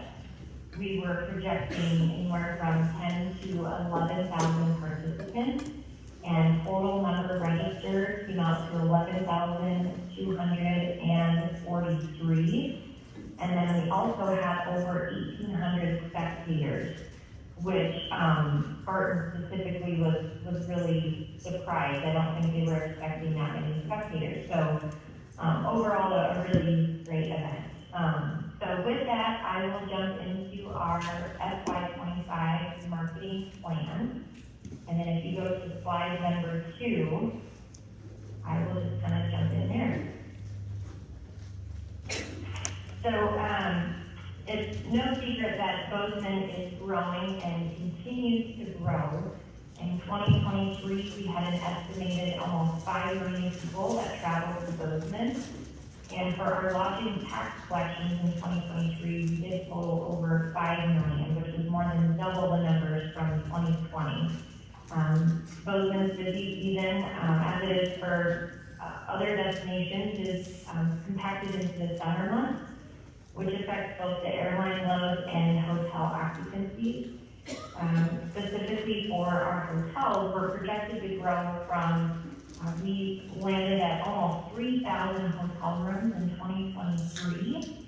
And in the next 5 years, we are projected double that amount, right around 6,000 hotel rooms. So, although this creates an abundance of rooms and ensures success of both the airport and hotel industry, it also increases competition and will require some additional support in filling in the gaps during the shoulder season months. Next slide. Our overall goals for Bozeman DMO has been identified by filling in the shoulder season gaps by targeting specific markets, reinstitute the airline marketing committee, continue to increase our organization stewardship roles through partnerships, and conduct statewide research regarding Montana resident sentiment about Bozeman. Next slide. Our objective for destination marketing is to increase our hotel occupancy during the non-peak times of the year, increase leisure and business travel from direct flight markets across the U.S., and increase in-state drive and market visitation. Next slide. So for our destination marketing, you can see our goals listed there as well as our metrics. And for our metrics, one of our primary focuses with the multiple new hotels opening in the next year, we're hoping to maintain occupancy rates of hotels at 67%. And then you can also review our tactics and projects over there on the right-hand side. But really what I would like to highlight, specifically for what we've done that's new and exciting, is we focus in on lodging promotions that we put together. We have done or implemented a Montana resident rate. We have also done an MHSA special rate. We have a total of 33 hoteliers who have opted into the MHSA special rate. We have over 15 that have opted into the Montana resident rate. And for MHSA, we have also created those special rates for those hoteliers who have opted in. We've created a landing page on our Visit Bozeman site as well as our Bozeman Chamber site. And MHSA's home page also is showcasing our MHSA room rates and blocks in the Bozeman, Belgrade, and Tree Forks area. So, and we have a link amongst all of our websites to kind of interconnect all of them together. I also serve on our Gallatin Valley Tournament Committee, and I'm very proud to announce that we had a new record for 2024 for sponsorship. And some of those do include value-added members, which would be members that have joined the chamber and it's included in their membership package. But that being said, we had a total of 60 and collected just shy of $10,000. So very excited about that as well. In addition to MHSA and Montana rates, we also have Bobcat being ticket holder rates. We have implemented, or did implement, now that I guess it's commenced, but the Spartan race, we have hoteliers that had opted in for a promotion for a 3-night stay. And we have also partnered with Southwest Airlines for an employee incentive program. And that has been a huge success as well. We have 20 local businesses who have opted into that. And we are currently under construction, but plan to have a landing page for that on our Visit Bozeman site as well. And all goes well, and the interest is still there. We're hoping to partner with other airlines as well. I'm also conducting a sports facility study inventory. And once we gather and collect that data and have a better understanding of the tournaments that are being awarded to us and those that we're maybe losing and why, I think it'd be helpful to have a digital version of this as well on our Visit Bozeman site, similar to our digital meeting planners guide that we have created, and planning to get that up and running once that study, again, has been completed. So, also really exciting, we started marketing to meeting planners to attract group business to Bozeman. We've done print and digital, and we have focused on a couple of publications regarding targeting the meeting planner audience. And that digital meeting planner guide has been a really successful tool in helping to keep the RFP process streamlined and making sure that they have a good fit here in Bozeman. So, next slide. For our destination stewardship, we are continuing our Be Good to Bozeman to help educate visitors and new residents about best practices for trail etiquette, instill a sense of pride and ownership, so that people will take respect and care for our natural resources here in Bozeman. Next slide. Continuing our destination stewardship goals are to continue to increase our organization stewardship role through partnerships, participate in larger regional marketing campaigns, metrics, partner on 5 co-op media buys, partner with Yellowstone Country, and for tactics and projects over there on the right, continue cooperative partnership in outside time, continue the Be Good to Bozeman campaign, continue to publish local tourism reports and research studies.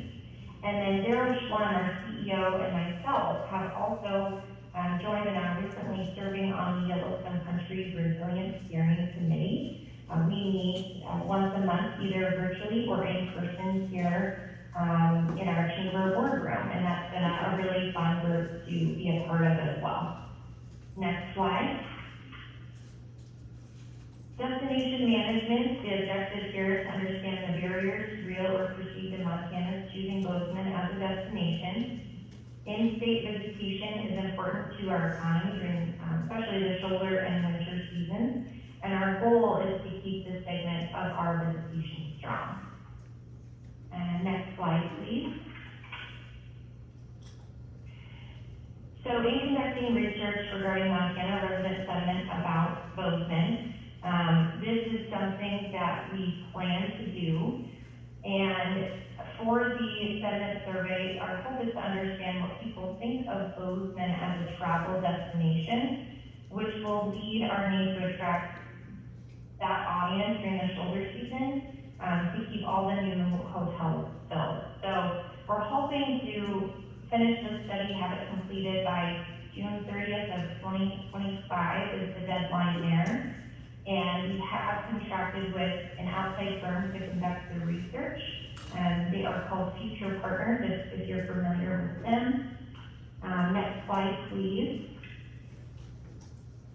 And then last but not least, here you can just see an overview of the budget that was submitted for FY25 for a total of $682,162. And that is our report for Bozeman.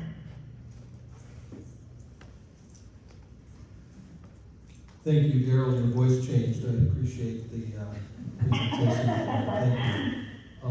Members of the council, any questions for Bozeman? I have a couple, one comment and one question. Again, as I've said many times, I'll say again publicly, I truly appreciate the effort made to create special rates for MHSA, and now you've evolved those into other groups. I think it's very important that we remember who we are and who we serve, and our Montana kids should be at the top of that list. So thank you for creating that, and for the other high price markets or growing high price markets, I hope that you can take their lead. Now my question is about your survey. I am interested in two pieces. One, why does Bozeman care what the rest of the state thinks about them, and how will you use that data? And then, are you working with or coordinating that effort with ITRR at all? That's a great question, Mike. And we're in the very early stages of planning. I'm working with Jamie, who is the director, in compiling the questions that we plan to ask for the resident sentiment study. And I'd be happy to follow up with you separately once we have more clarification from them on details behind what that study is going to look like. And we certainly always use ITRR as a resource as well for our findings here in Bozeman. So I'd be happy to follow up in an email or a phone call and provide that information to you. I would appreciate that. I think it's interesting when we start thinking about Montana sentiment, because so much of it's tied to football programs. So if you're not a Bobcat fan, you have an impression or a sentiment about Bozeman that may have nothing to do with what you're aiming for. So I'm interested to see how you handle that. Are there other questions? ITRR, any comments? Is that a thumbs up? I saw. Yeah, no problem. Okay. All right, hearing none, Bozeman, thank you for your presentation. Appreciate it.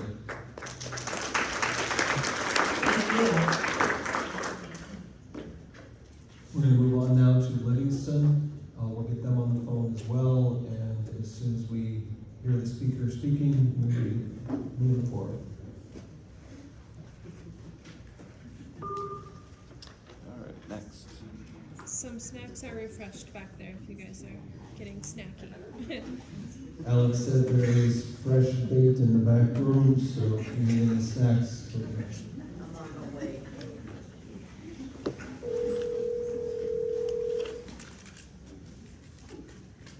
Good morning. Morning, can you hear us? Yes, I can.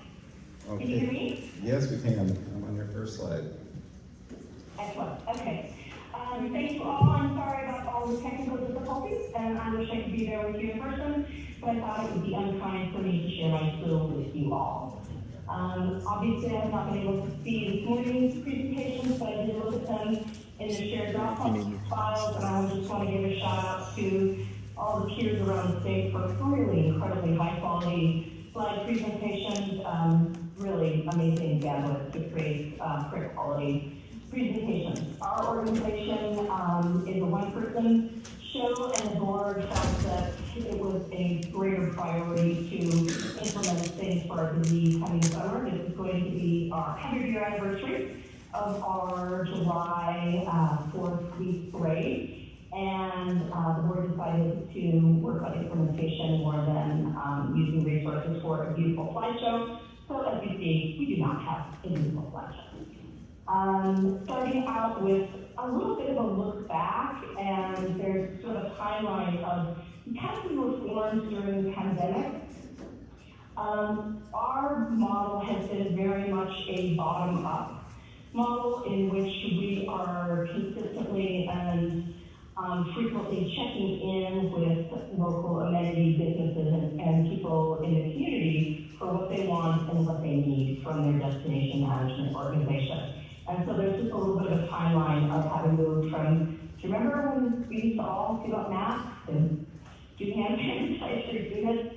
And then we moved through the flood thanks to a lot of support from the Department of Commerce and Tourism, and we have really focused on our cool season marketing, which is where we need visitation, and our consistent feedback from the community is that they do not want to build more visitation in summer. So we respect that and do destination management in the warm season. And so it's very much what we do want to be focused on reflecting community values and needs, and most importantly, remaining responsive to ever-fluctuating conditions. Next slide. I really took the brief to heart and just answered the two questions that were asked. One is, what are we excited about? And the next one will be, what is something that we'd like to kind of let you all know about what we're doing with the education piece. And we're most excited about our events. One of this is really based on data, which is by far consistently year-round. The number one search on our website is events. And so we put a lot of resources into keeping the most comprehensive events calendar in our community and to building events and supporting events in a way that is resilient when there are low snow years or fires and floods. One of the things that people can continue to do in our community, which is uniquely rich for a small town with art and entertainment opportunities, is that people can do these kinds of events, especially the indoor ones when weather is a problem, or if it is outdoors in the shoulder season, and enjoy that.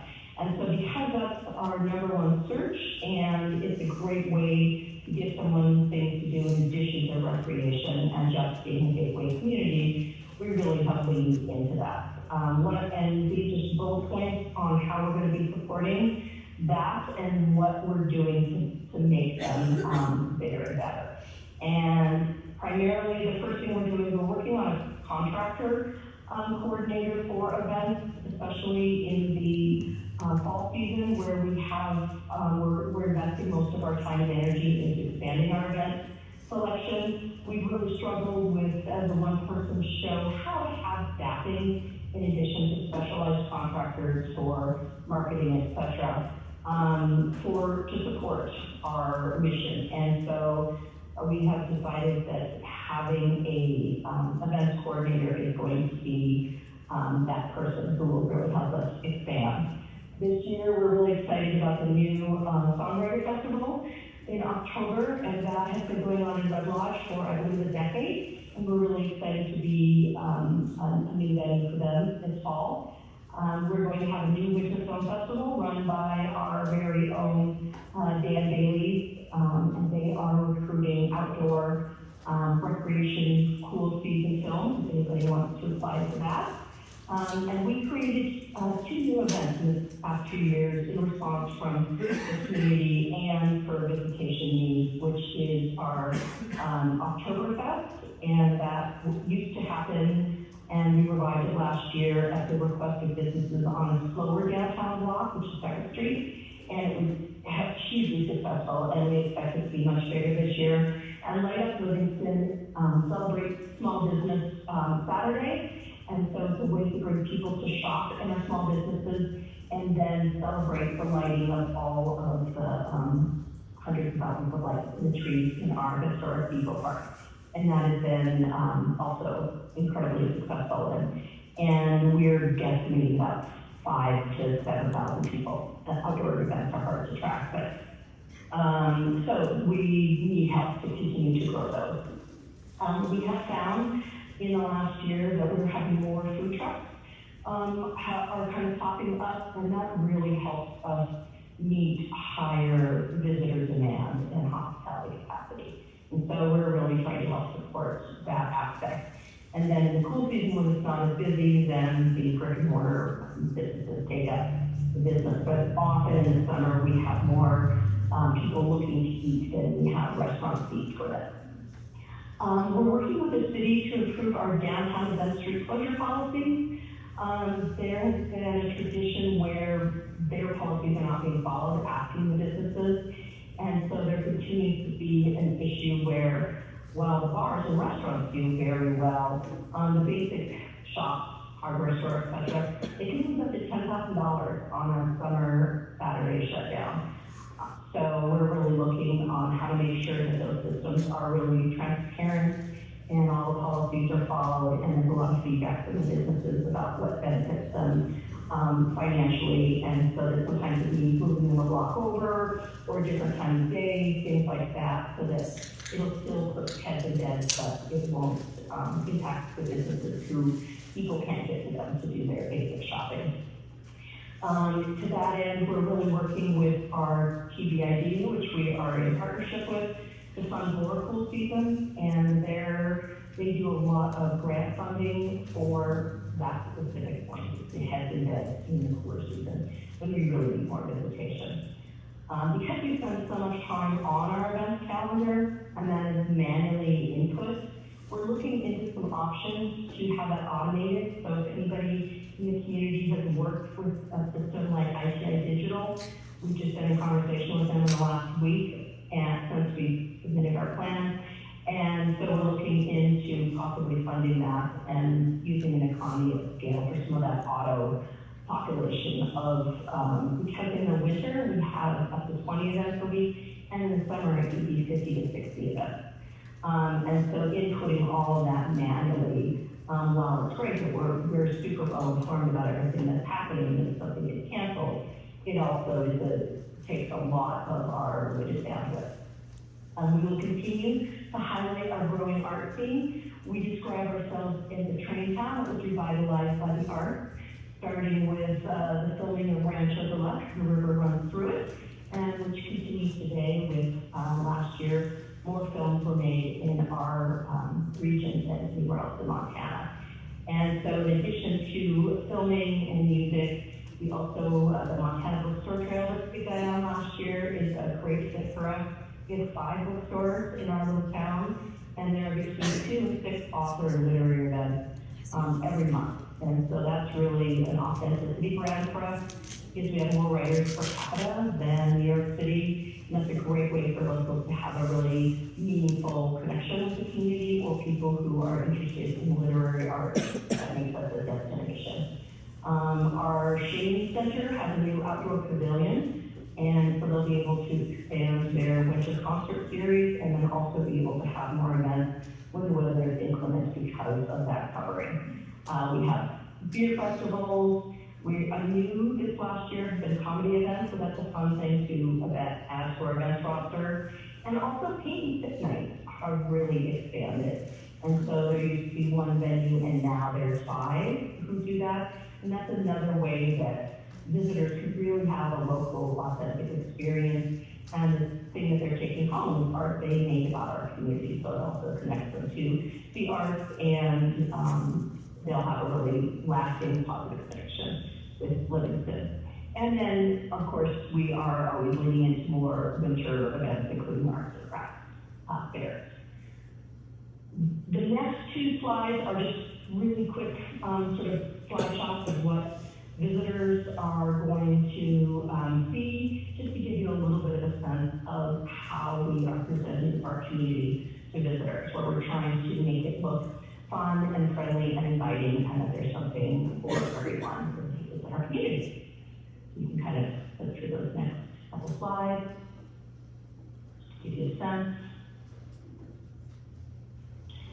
This third slide with the pictures and the kites, we are well known for our wind, and we have a dedicated kite store whose logo is Make Peace with the Wind. And one of the really fun things that we have is the first Sunday of every warm month, there's a mass kite session. And so we really promote that to local visitors, that they can go up to our soccer field and watch hundreds of kites being flown at the same time. And they can borrow kites or purchase kites from the kite shop and participate. And again, we're trying to really create lasting memories so that not only are the people who are visiting our community really enjoy their time here and feel connected in small, authentic ways, instead of just big selfie moments at the top of mountains or in front of grand charismatic springs, but also something that feels really authentic to them. And we're really looking on creating the next generation of visitors. When they have these meaningful experiences as young people, they're going to want to come back and bring their families to visit Livingston. And also our ferry trail through the summer is one of the reasons that the TDID supports that, is because it's an investment in the next generation of visitors who will add this very memorable magical experience in our community. Okay, last slide. So the thing that we would love to kind of educate folks about is that we also do a lot of destination management, and that has been part of our goals since the very beginning. And we want to both educate visitors on respectful and responsible visitation, but the flip side of that coin is to educate locals about tourism benefits, make it really clear to them that we are using some of the Fed tax dollars to also benefit them in ways that we listen to the seasonal times when they don't want as much visitation, and then we use those funds to bring in visitation when they really need it for a stable year-round economy. We've been working on our strategic plan, and we've worked a couple of years. We started with a sort of a Livingston campaign, and it just didn't really work. And so we're learning from that, and we're going to be doing the Explore Livingston Like a Local billboard campaign. And we're starting with some billboards that need updating that we own, and we're going to use that as a pilot project to then get feedback from locals and visitors alike about how that speaks to them, if that feels authentic. Because billboards, you only have like 6 words to read, we're really leaning into super vibrant imagery, and then the campaign that will be accompanying that on multimedia platforms will sort of what it means to explore Livingston like a local, which is all of the respectful and responsible visitation tenets. The other part of that that is really coming up strongly for us is that a lot of the negative sentiment about tourism, as you probably all know now by statistics, is really directed a lot at new residents and their behaviors. And so this is also an attempt to speak authentically to long-term residents, new residents, and visitors alike, which is a challenge, but that's what we're trying to thread. It will be followed up by our Strategic Resiliency Planning Community listening sessions and engagement, and that will be incorporating local concerns about tourism. And then it will also be accompanied by a series of infographics to educate locals, and we'll be running that in the local market. And we are inspired by ITRR's excellent infographics. And so we'd like to take a page from that to really let people know about how our #1 economy, our county, is benefiting locals, and the regulations about what we can and cannot do with those funds, because we have a lot of discussions about people's expectations about where that money should be going. And that is it. I know there's been many presentations the last couple of days, and I've learned so much from those that I could listen in on, and I am happy to answer any questions. Are there any questions for Chris Livingston? Sarah? I just have a kind of a quick one about the Montana Bookstore Trail. There are bookstores in the east. The map that just came out, there's not any on there. And I've had a few people calling me asking me how they can become a part of it. have tried to contact the Facebook page and the email, and have gotten no response over months. So I'm just curious if you might know who I might knock on the door of. You know, I also have not had any direct communication. I just shared their work, and in fact, they featured our Elk River this week. So I'll reach out to them and find out who that is, Taylor, and then I can send you that information to find out. But I do not currently have any active communication with them. Thank you. Hopefully my announcement in here is going to get some attention. Any other questions? Are there questions in the back? Go ahead. Here you go.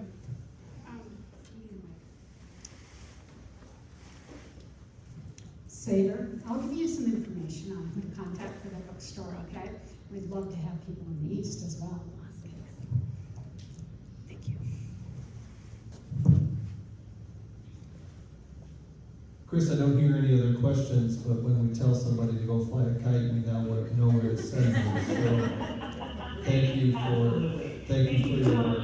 much for your time, and I really appreciate all the amazing work that the peers are doing around the state. It's very inspirational.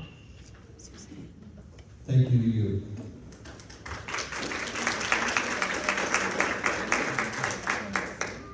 Our next presenter is also virtual, so Gardner will be coming up here, and we will start as soon as we hear the speakers.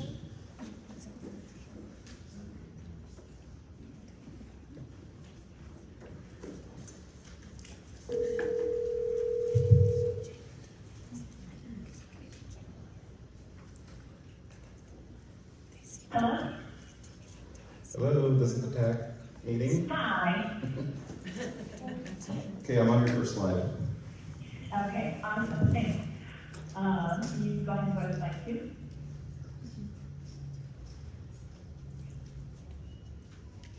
Okay. Okay. Awesome, thank you. I'm Chris Petkoff. Sorry, this is kind of a strange way to present this, but I'll just dive right in. So let's look back at the Garden Montana FY24 successes. At the Visitor Center, we were able to hire a part-time year-round visitor experiences and community engagement coordinator, who not only helps easily and assisting in answering year-round questions, but also helps facilitate and improve experiences and community based on feedback from travelers. This included updated feedback and creating new brochures and website edits. This year, we're also able to acquire a bulk mailing permit that already has cut our costs exponentially on shipping of our visitor guides, and this will allow us to ship more guides to more travelers, which we're really excited about. We were also blessed with a free mural in our vestibule, so while we didn't spend any money on this, we really hope that it creates a more welcoming environment in our visitor center as well, and we really look forward to folks enjoying it for years to come. We were also lucky enough to be able to help in the promotion of the Illuminated Teachers event that happened last year, and this will also happen this year. And this year, we're really looking forward to helping coordinate an even larger, multifaceted and multi-day event in partnership with Yellowstone Forever, the British Shield Foundation, Rocky Mountain Tribal Leaders, and Yellowstone National Park. This will take place on August 4th through the 10th, and it will include opening ceremony, community potluck, and more events. And while this is taking place during our warm season, we're still really excited to help promote this event, since it is more like a once-in-a-lifetime experience for people that were to come in. Slide 3, please.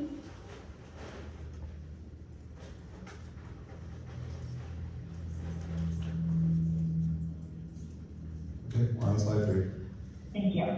In FY25, we look forward to executing a project that began in FY24, which is completing the installation of updated signage on our buildings that will reflect our current branding. We've also dedicated a large amount of anticipated collections to updating our website, as it is in need of some critical backend updates, and with these improvements, we're excited to explore other ways in which we can improve the visitor experience through one of our most used mediums.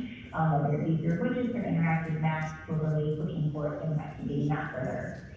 And then also this year, as in years past, we will continue to educate visitors on being prepared, keeping their systems from animals, and more responsible recreation practices. As a team, that close encounters have really just been happening more frequently. It's been increased over the years, so we look forward to educating people on that. And then also with the potential risks of high fire dangers this year, with our road snowballs, tax here, we will continue to utilize the fire safety toolkit if necessary, to fire safety messaging, and provide visitors with the right resources for their trip. And slide 4. Okay. In FY25, I'm really excited to bring back the Great Garden Scavenger Hunt. This was developed in 2018, and from here we will improve our brochure, add stops to the hunt, and purchase prizes for travelers. We hope that this activity not only disperses visitors, even if a minimal amount throughout town, but also helps create a better sense of community and acquaint travelers with historically unique areas of our town that they haven't outlet to the burn. This is also in response to a lot of feedback we've had from businesses on the north side of Gardner, seeing that it doesn't seem like a lot of travelers, well, not all of them, but it seems like a fair amount of travelers just kind of stop once they get outside of the north entrance gate and they don't continue on. So we're hoping that this helps increase travel on that side of town and commerce on our north end of town. And then you can go to my last slide for any questions that anybody may have. Okay. Any questions? Council members, any questions for Gardner?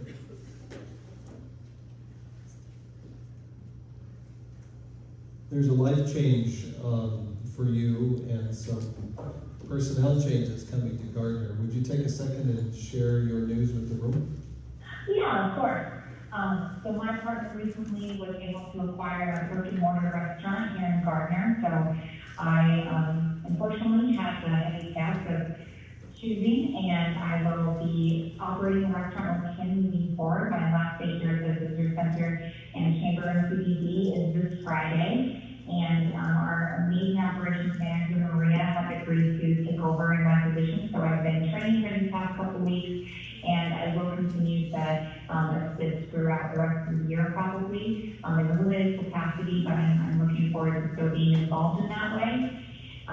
Yeah, it was a very hard decision, and probably a good thing this is on Zoom because you will be able to see my peers. So this has been a really not strange change, but exciting change, and I will commit all of you guys dearly. You will be greatly missed, and we look forward to your replacement's time with us. Any questions from the room for Gardner? I don't hear any questions, so for the last official time, thank you very much for your work in Gardner, and we deeply appreciate the talents that you've shared with Gardner and all of your Yellowstone Country region. And good luck with the restaurant. Thank you so much.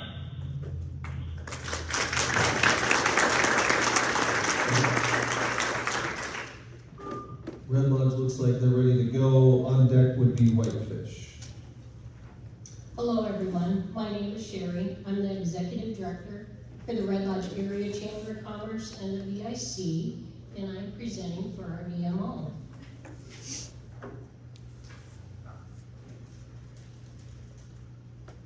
When we sat down to talk about what's new and noteworthy, I couldn't believe how long the list was.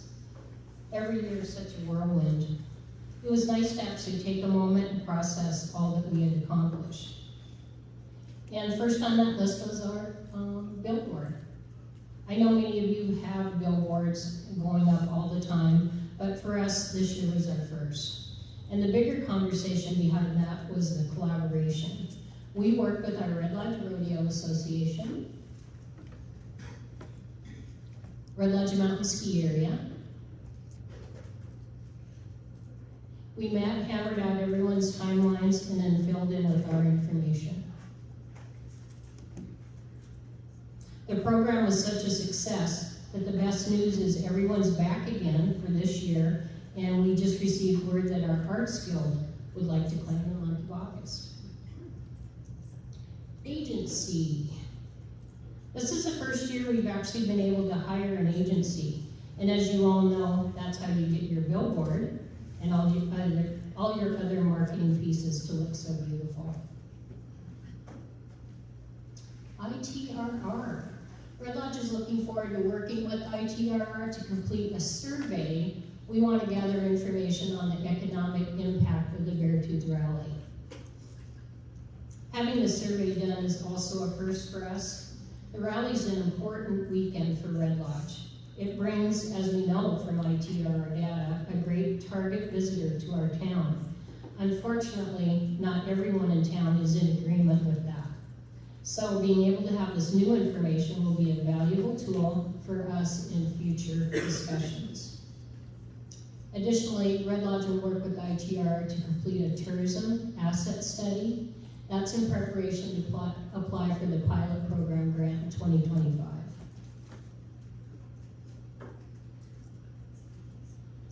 Leave no trace.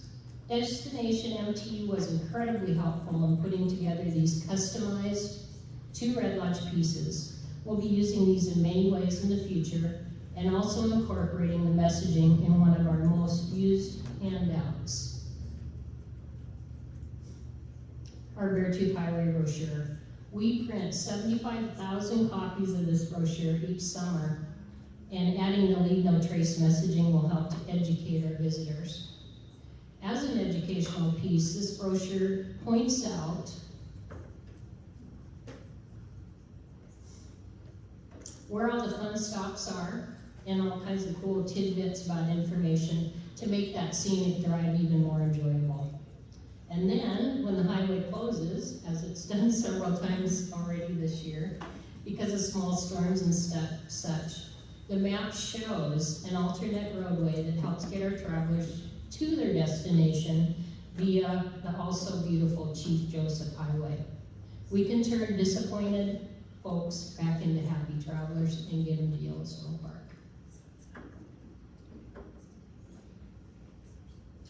Just wanted to mention, I'm sure more of this will be talked about, but we're really excited about Montana's Great Wide Open rollout. Thank you, Yellowstone Country, Southeast Montana, Missouri River Country, and Central Montana. We really appreciate being included in this amazing collaboration. And then I just wanted to bring my blood pressure back down, take a breath, and show some of the beautiful photography we'll be including in our ads this year. And there again, our A Gesture Attitude tagline we use. Here's my small but always growing budget. And then I'd like to add one thing. I just received an email.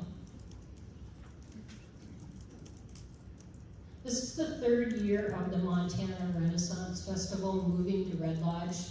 Last year, 10,000 participants over the 2 days. This year, he just emailed, they had 13,000 people the first day, another 5,000 the second, for a total of 18,000 visiting.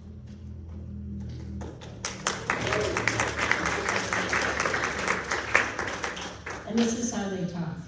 Hear ye, the Montana Renaissance Festival hath drawn noble visitors from near and far, from the heart of Montana to distant lands across the sea.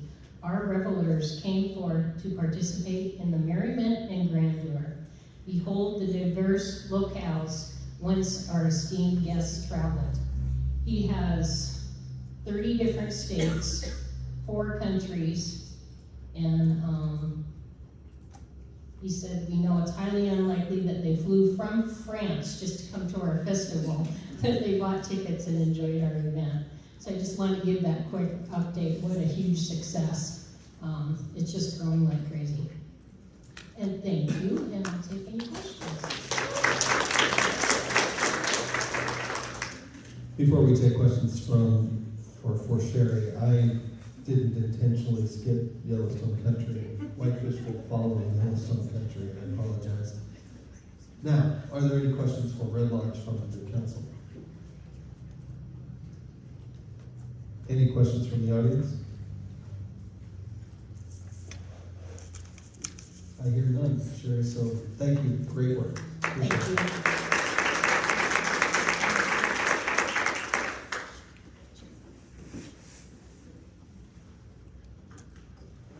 And I apologize, Todd, I messed up. This Yellowstone country. That was my bad. I really didn't forget you. No, I It know was my poor wording. 15. When you see your slide, Bob, take us away. While that's pulling up, I just wanted to share that Mike mentioned yesterday, a little bit tongue-in-cheek, that Southwest Montana is the best region because that's where he lives, of course. And I grew up in Deer Lodge, so obviously the Southwest region is very important to me as well. But we in Yellowstone country think we're pretty special also. And as I always say, we're the smallest of the tourism regions geographically, but we pack a pretty mean punch, and we are small but mighty. So, hello council and audience, and thank you for the opportunity to show you a little bit of what Yellowstone country has been working on over the past year and focusing on for moving forward into fiscal year 25. And a couple of the major highlights that we've been very excited about. One of the big things that we have started focusing on a couple of years ago in response to what a lot of the state is facing is that uneven distribution of visitors across the areas, and it's not just an eastern Montana, western Montana thing, it happens within the regions themselves. We all know what Gallatin County and Gallatin Corridor brings to tourism for the state of Montana, but we really wanted to raise awareness of our more rural areas and communities. So our organization, in conjunction with our agency, Record Windfall, has really been focusing and working on gathering the assets to help tell our stories about some of the more off the beaten path areas of our region. And hopefully you'll learn something today about our region that you didn't know. So as part of that effort, we have been working on a rural corridor photo video project. And this fiscal year 24 was spent collecting all of the assets and then through the production phases and then post-production with all getting them into usable assets to use in all of our promotion efforts. So the project overview was simply that we would collect photo and video assets of all of our rural areas and smaller communities across the region with a focus on capturing landscapes, scenic drives, communities, downtowns, local businesses, and lodging options throughout the region. And with that also made a concerted effort to have the videography team take in some of our events along the video shoot routes to make sure that we were highlighting events whenever we could. And as I mentioned, the timeline, the production where they sent the crews out across the region took place over August and through October of 2023, and then post-production, getting all of the assets ready for us to use, took place in October and December of 2023. And so when we were putting together all of the kind of strategy and plan for this project and figuring out how we were going to accomplish it, one of the things that came forefront in the discussion was, although we're a small geographic region per se, we have such a diversity in our region, even just a few miles apart. So we basically thought, well, we could break it down into corridors that would make it easier for the videography team to segment out the video shoots by these corridor areas, but then also use that to develop mapping and itinerary for directing travelers away from the busier areas on the Gallatin side and more across the region. So this is an example of some of the diversity just within a small geographic area. When I first saw this photo, all I could think of was, well, if I were the hardcore adventurer, I'd be standing on the top of those peaks. I'm somewhere more in the middle, but if scenic drives and just taking in the grandeur and the vast beauty of the area is your thing, you can obviously envision yourself driving down that highway for a leisurely scenic drive or pulling off along any of the stops along the way and just taking it all in. So, and this is an example of using a rural base, or one of our smaller communities for a base camp and taking in some of these communities.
Look like, in case you're not as familiar with them as you are places like Bozeman, Big Sky, and West Yellowstone. And I learned something new also, and again today, in listening to my peers' presentations from around the region, we're becoming known as the porta potty capital of the world. So, I'm not sure how we'll use that to promote ourselves, but apparently that's a big thing in our region. So, and it's kind of a tongue-in-cheek joke amongst our grant committee at our board level, because one of the most requested items that we get asked for funding to help with for our events is porta potties. So, this is just some of the still imagery that was captured along the video shoots. Everything from glamping to, a solo canoe paddle on one of the mountain lakes, to taking the family for a soak at one of our hot springs, or chowing on some barbecue at many of our smaller community restaurants that are kind of hidden gems for us, like the one in the Follow Your Nose Barbecue in Immigrant. So, and again, I mentioned that we develop itineraries, very detailed and very comprehensive, with lots of suggestions and ideas for people to plan their trips to the area. And here's just a couple of examples of those: the Shields to Gardner itinerary, as well as the Three Forks to West Yellowstone. And so once we had all of the assets captured and ready to use, we started implementing them into all of our promotional efforts. We've been doing a very heavy push through our social media platforms with a lot of organic social posts and reels. And it's kind of shows you some of the examples of those. And then we've also been doing a direct email campaign from myself and our communications manager, speaking directly to our email audience, and then also through our weekly blogs. So shifting gears, although we started developing the concept well over a year ago through Windfall, we are implementing as we at the tail end of fiscal year 24 in our warm season campaigns, but we will also be using this new marketing concept through fiscal year 25. So I'm happy to introduce you to our Montana's Yellowstone Country unofficial ranger. And so the purpose of having our unofficial ranger is that she will serve as our voice and our face to the region. and as a trip guide, helping to point out all of the things there are to see and do throughout the region, hoping to provide inspiration for folks to come and visit. And then it's twofold. She'll also be the voice sharing our messaging about recreate responsibly, leave no trace, all of those things as part of our effort in destination management and stewardship. And just as an anecdote to that as well, so she is our unofficial ranger, but our partners at Yellowstone National Park were part of the discussions about this concept, and we received their stamp of approval for this. So the goals of the campaign are to promote Yellowstone Country as a premier destination, and we wanted to develop creative and a concept that would help differentiate us from our competition and have something totally unique and that not everyone is using, that we weren't seeing in all of the other promotions, not only our friends around the state, but in other states and across the country.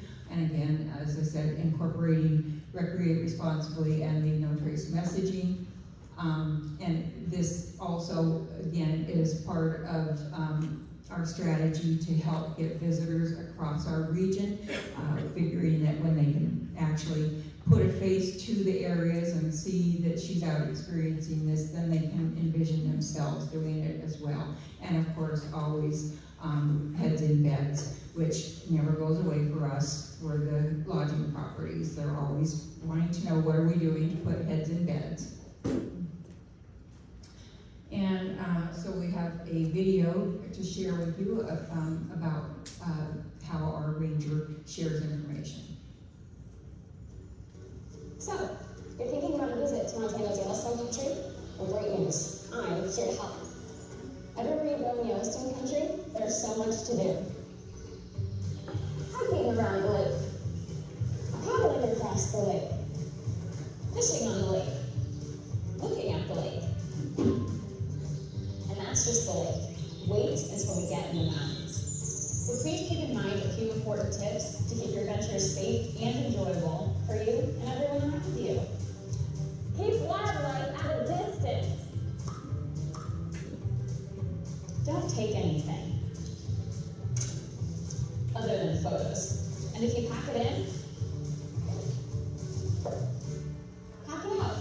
Montana's Yellowstone Country is a special place. We want to keep it that way for you and everyone else. That's the Montana way. See you on the trail.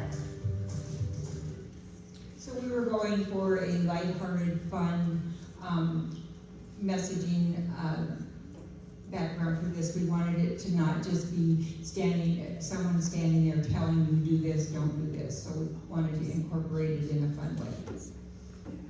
So some of the other executions of how we've been adding the ranger concept into our other high-level marketing campaigns. Although she might not always be the focus of the ad, we've included that information as part of that. So here's some of the print ads that we have running currently where she is a part of that, but the focus is still on what brings people to Yellowstone Country to visit and recreate.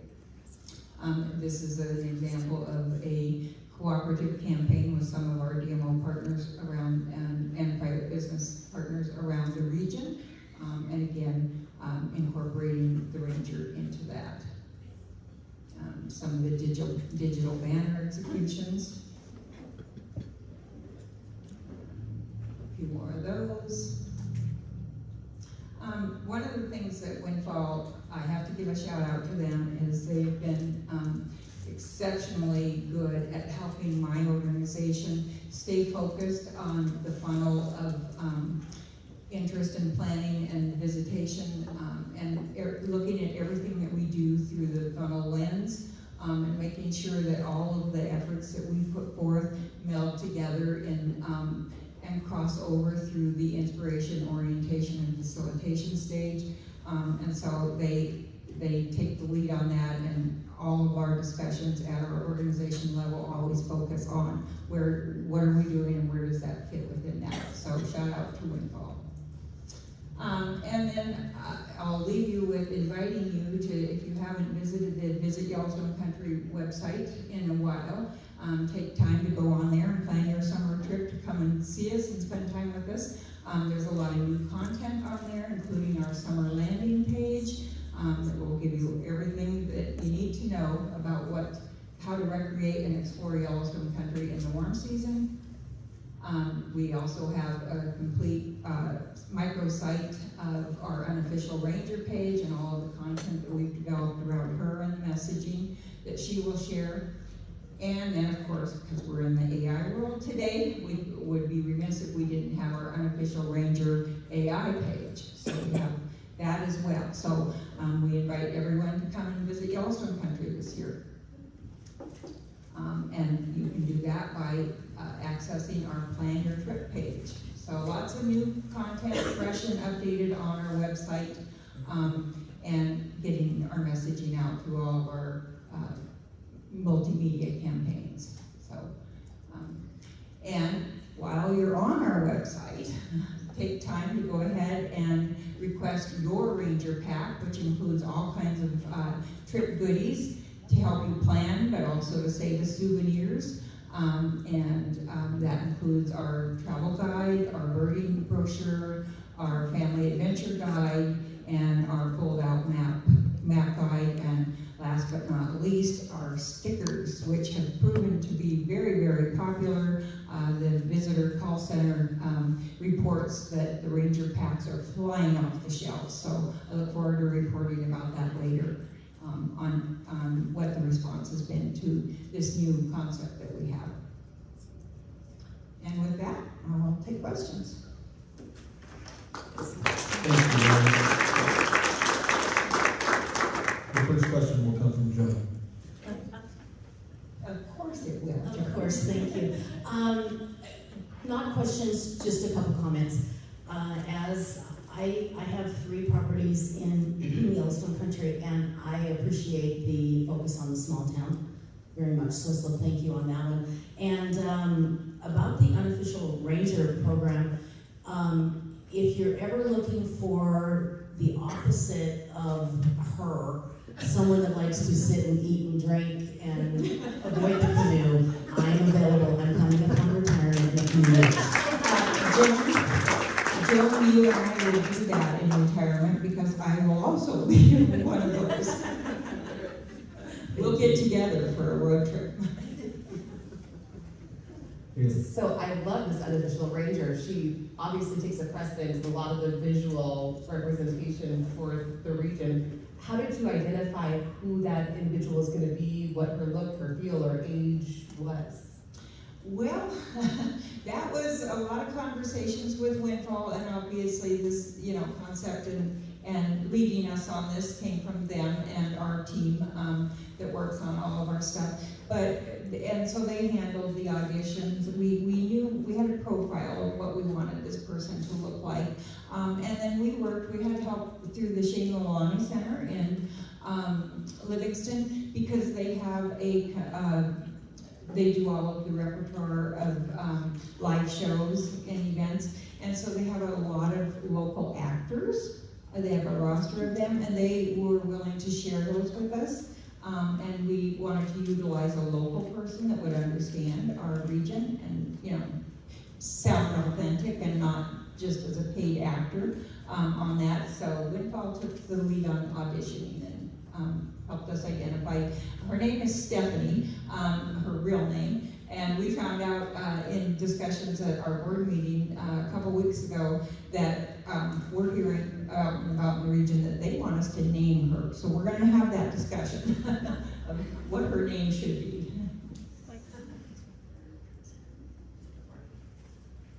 Other questions? Roman, I just had one. Your road trips from here to there and the itineraries and the maps, how do you know they're effective? How do you judge their success? Well, that one obviously is going to be harder to track for success. So we're looking at it through the lens of more just raise the awareness. But because all of our small communities were invested in this and we're so excited for us to come and showcase them, They're also going to share information as they do, like we can ask businesses, have you seen an increase in visitors stopping in your business as a result of this? We've talked about doing some informal follow-up surveys to businesses and community leaders. And then I might have to ask Jim how else we're tracking that, because Jim, oh, he needs it. So Jim needs a microphone. Sorry, I don't want to put you on the spot, but I want to make sure that I'm addressing Mike's question.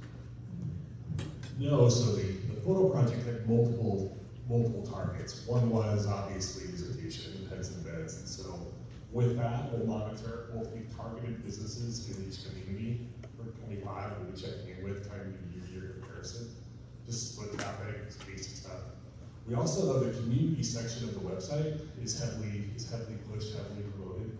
And so web traffic to the lesser known communities in Yellowstone country will be carefully monitored to see if these itineraries drive people there. Just the click traffic, how it's integrated will be able to tell us if people live in some of these smaller towns and spend time online.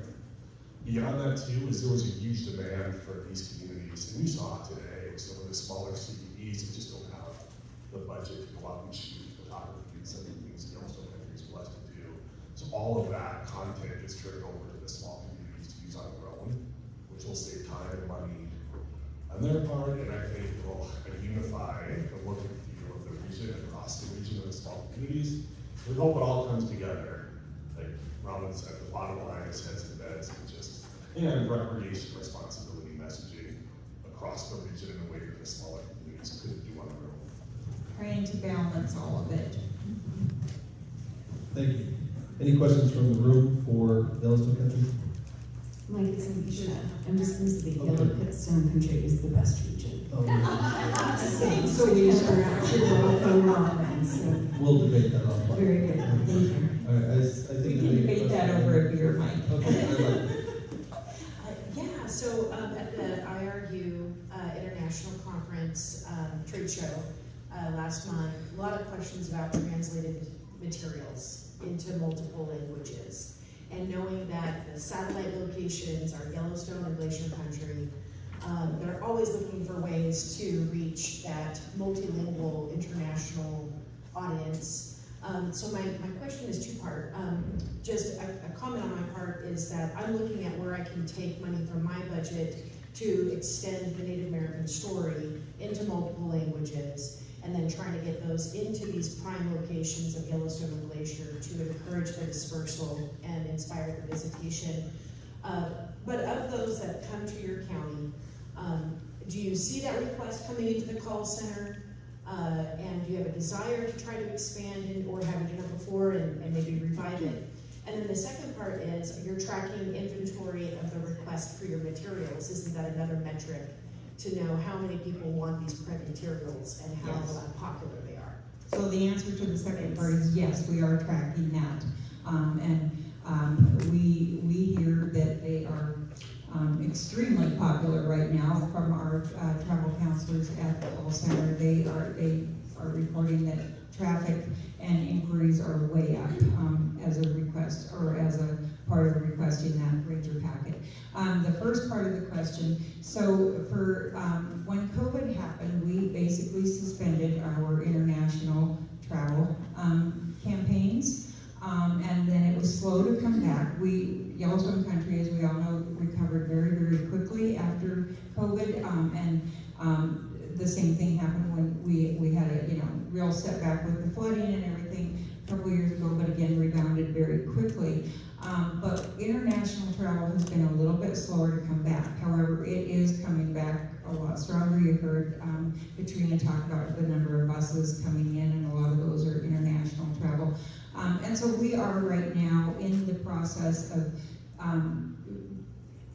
exploring how we're going to bring back international marketing. And as part of that, then we'll probably have a bigger conversation of seeking out those partners, like for translation of printed materials and having the translation for our website content, all of that kind of stuff. And then also in response to not just international travel, but partnering with our Native American partners across the state, although we are one of the regions that does not have a tribal nation home in our region. We have so much Native American history. So we'll be exploring ways that we can also get that content out and talking to Rochelle about how do we help support their efforts. So I hope that answers your question. Was there another question? Yeah, I'm Megan from Belgrade. Oh, Megan, you're not supposed to have me. What? First of all, thank you. We love all of this. Robin and I talked quite a bit. One thing, Belgrade would like to be included in the small towns, and we would like some imaging as well. We can have a couple that we were missing from the videos and things like that. Yes, you were, and this will continue. We are already planning video shoots for fiscal year 25 to capture the areas that weren't in the first go-round. You know, budget and time and all of that. We can't do everything all in one fell swoop, but we will make sure we are capturing every part of the region.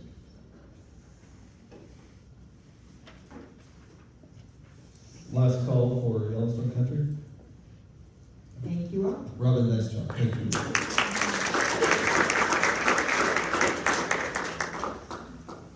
Now, if my poop is in a group, Whitefish should be next. But before we move to Glacier Country, we have some business to do. So members of the council, the marketing committee has recommended approval of the bundle of Yellowstone Country DMOs and Yellowstone Country's budget and marketing plan.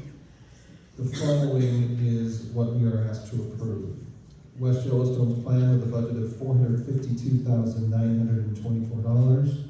Red Lodge with a budget of $51,400. Livingston with a budget of $66,109. Gardner with a budget of $85,389. Bozeman with a budget of $682,162. Visit Big Sky with a budget of $936,678. Belgrade with a budget of $88,316. And Yellowstone Country with a budget of a nice round of $4 million. I'm looking for a motion to final approve those plans and budgets as presented. This is Haley, so moved. John, second. We have a motion and a second to approve the bundle of plans of Yellowstone Country. Are there any questions or comments? Anywhere? Hearing none, then I'll seek final approval. All those in favor of the motion signify by saying aye. Aye. Aye. Aye. Any opposition or abstention? Yellowstone Country, you're official. Thank you.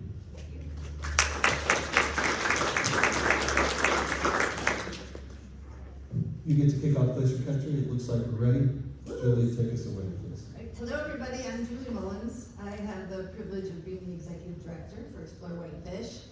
And the first go for Glacier Country, the final round of regions that we need to hear about today. So I'm not going to spend too much time. I promise to be done in 10 minutes.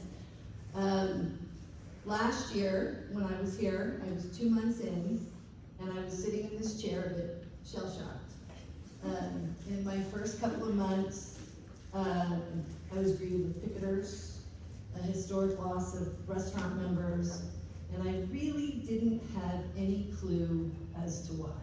I came from another destination. I've been a second home resident in Montana, but not a full-time resident, and I sure had a lot to learn. And over the last year, I've really learned a lot, but I still have a long way to go. The first step was really understanding our reality.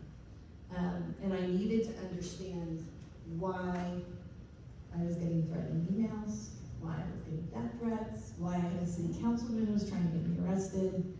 So what we did, like so many other destinations that we've heard from in the last day and a half, we did a resident sentiment survey. And what we uncovered was that 80% essentially of the Whitefish residents felt there were little to no benefit to the visitor economy. I also learned quickly our local business partners were fearful of standing alongside of us in promoting the visitor economy for fear of retribution. And I also discovered quickly, with the member loss, and we are not affiliated with our Chamber of Commerce, that we had a vulnerable private funding model. So there was a lot of work to do. So as I start this presentation, you're gonna see a going theme of love, because I feel like all of us need a hug in the tourism industry. So we'll start this first slide with For the Love of Whitefish. Our mission, very similar to most of you, is when you have a destination that is primarily based in visitor economy, you need to create reasons for people to come to visit you year-round. So we are very focused on beneficial tourism. We are focused on driving visitation to our slowest seasons, and managing the disruptions that are associated with 97% of your visitors being there for leisure. In the instructions for this presentation, what's interesting, and Mike in the comments had commented that it's very interesting the role that Explore Whitefish has taken within our community in destination management. And let's see. There we go. So what I did here is I just wanted to highlight some of those individual responsibilities that we do have as a management organization. So Explore Whitefish prior to COVID truly was a destination marketing organization. But over the course of COVID, my former predecessor, Dylan, he really had to move us from a marketing organization to a management organization. And what we have done and established for ourselves through the City Council and through a committee of stakeholders, it's our Sustainable Tourism Management Committee, we've identified these are responsibilities that Explore Whitefish needs to do on a day in and day out basis. Essentially, we need to balance our economy. We do a visitor economy that generates over $200 million annually. We want to be loved, but we cannot be overloved. We need to establish job stability. We are still far too reliant on J1 students in our community, and we really need to make sure that we have hospitality jobs that can be filled year-round, because it is the largest single economic force in our destination. We are responsible for all the visitor education and destination resources. We are responsible for developing short and long-term strategic planning, and of course that means beneficial sustainable tourism practices that we all talk about here, and working again on trying to figure out how tourism can be managed and can be reinvested funds from the tourism economy for less disruption to our residents. We are responsible for the market research and analytics, not only for our community and our stakeholders, but also for the city. We maintain and manage our entire Whitefish brand. We are a strategic economic partner in development for the city. We manage a very diverse board of directors that's representative of our entire visitor economy. We do not have a TBID as a form of funding. We manage crisis communication for the city and our visitors. We're responsible for all city media and public relations, so when there is media that comes in and wants to talk to the mayor, they're coming through Explore Whitefish and not necessarily going directly through the city manager. And we are responsible for stewardship. We're not alone in this process. Obviously, there's several other organizations, nonprofits, et cetera, that are involved in stewardship, but we have heard from our members that affordable housing and maintaining a workforce is extremely difficult, so we have decided to invest upwards of $160,000 of our private funds into affordable workforce housing, and we're very proud of that, and it's actually started to spin the narrative that it's not all bad, and there are some benefits to what we do. And then we do have a bi-weekly communication newsletter, as well as a monthly market report that we send out to our primary partners and stakeholders. And we can't lose sight of destination marketing, though. And this is something that we have a lot of management responsibilities, but at the end of the day, we're really busy in the summer, but there are 3 seasons where we need a little bit more work. So just as a refresh, because we've stuck with a lot of the same brands that we've had in the past. Our Friend of the Fish is our visitor messaging, which we launched in the summer, and it's all about visitor recreation, leaving no trace, responsible recreation. These are the primary pillars of the program. Again, we've seen everybody's marketing and communication through the various banners that we work with. And this has been a very effective campaign. We're reaching, we understand through survey, about 25% of the visitors that come in. This summer I'm pretty excited because we've got our hotels working with their in-room channels. So we're pushing that out with a Friend of the Fish pledge. So I'm kind of excited about that. And of course we have videos, because people don't read so much anymore, so we've got a lot of videos on our website that describe what and how you can be a Friend of the Fish. Very proud of our sole spokesperson, Maggie Boyson, 3-time Olympian, hometown girl. We're going to continue with some messaging with her socially through our organic social media about Friend of the Fish this summer. We're actually filming tomorrow. And again, traditional marketing through Meta. Our For the Love of the Wild campaign, again, love. For the Love of the Wild campaign has been something that's been in our market for a few years, but we're expanding a little bit more on that in trying to do more reels, more video, more enjoy the wild like a local. And again, we're hearing a consistent theme from all of these presentations. But I do have a video here that I'd like to show you that sort of summarizes our For the Love of campaign.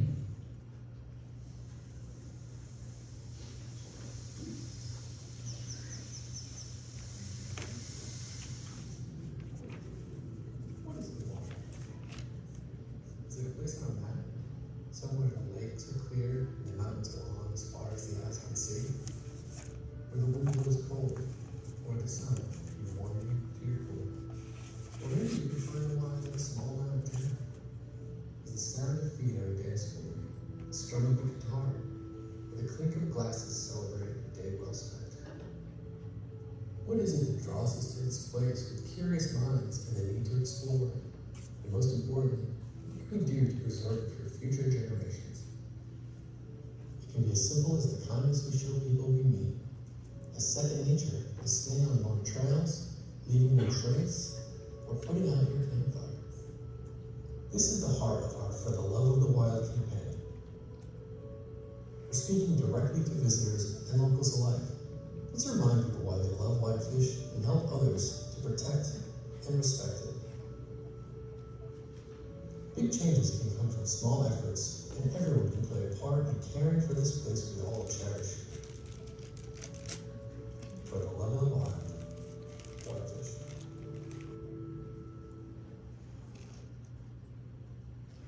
And what's new in marketing? So, again, 97% of our visitors come for leisure.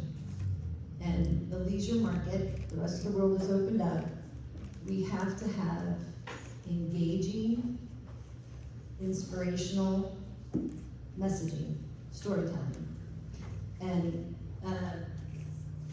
we have done an amazing job, I believe, in Whitefish in talking about our outdoor recreation. But with the significant member loss that we've had, both from the restaurant, we did lose one hotel due to the anti-visitation sentiment, we needed to do something to tell our story so that when people come to hike or they come to ski at Whitefish Mountain Resort, they know that they can have a full experience because our visitor guide no longer includes our iconic restaurants. It no longer includes some of our hotels. So we came up with a campaign called For the Love of Great Food, and this has been an organic video series that we put out through Meta.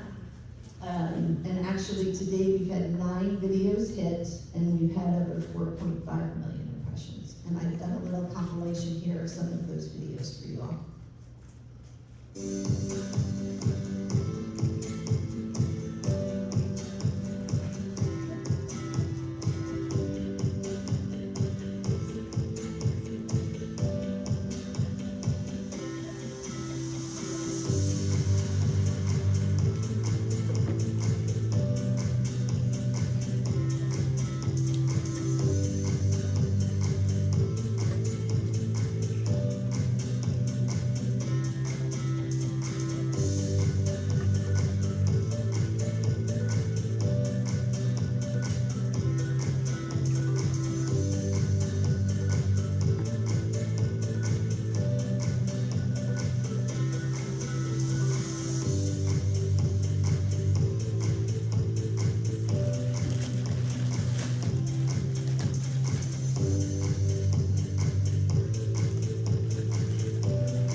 love of the arts. So we have an unbelievably thriving arts and live events community, and we are going to do something very similar with our For the Love of Great Food and start producing reels and content and storytelling around what visitors can experience when they come to Whitefish. Again, our bread and butter, we know 80% of all of our storytelling is going to be directed towards outdoor recreation. We never lose sight of that, but we have to be able to tell our story with or without the membership that we have counted on in the past.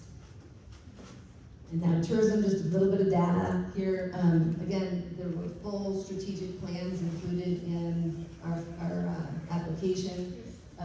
But I wanted to highlight a few things here in that, and this comes from my friends at ITRR. But we had 1.2 million people come through Whitefish. We have returned to pre-COVID levels of people that have stayed at least one night. We're back just under 500,000 visitors. Our lodging performance by quarter, as you can see, there is a tremendous amount of room for growth, so we've really got to flip the coin on the anti-visitation. People can recognize that there are benefits to tourism. And this is our year-to-date occupancy levels, average rates. Short-term rentals, we are trying to get a handle on our short-term rental market. Under the Big Sky, which is a major music festival that takes place in July, which is held at a private rancher's home, or I should say on a private ranch.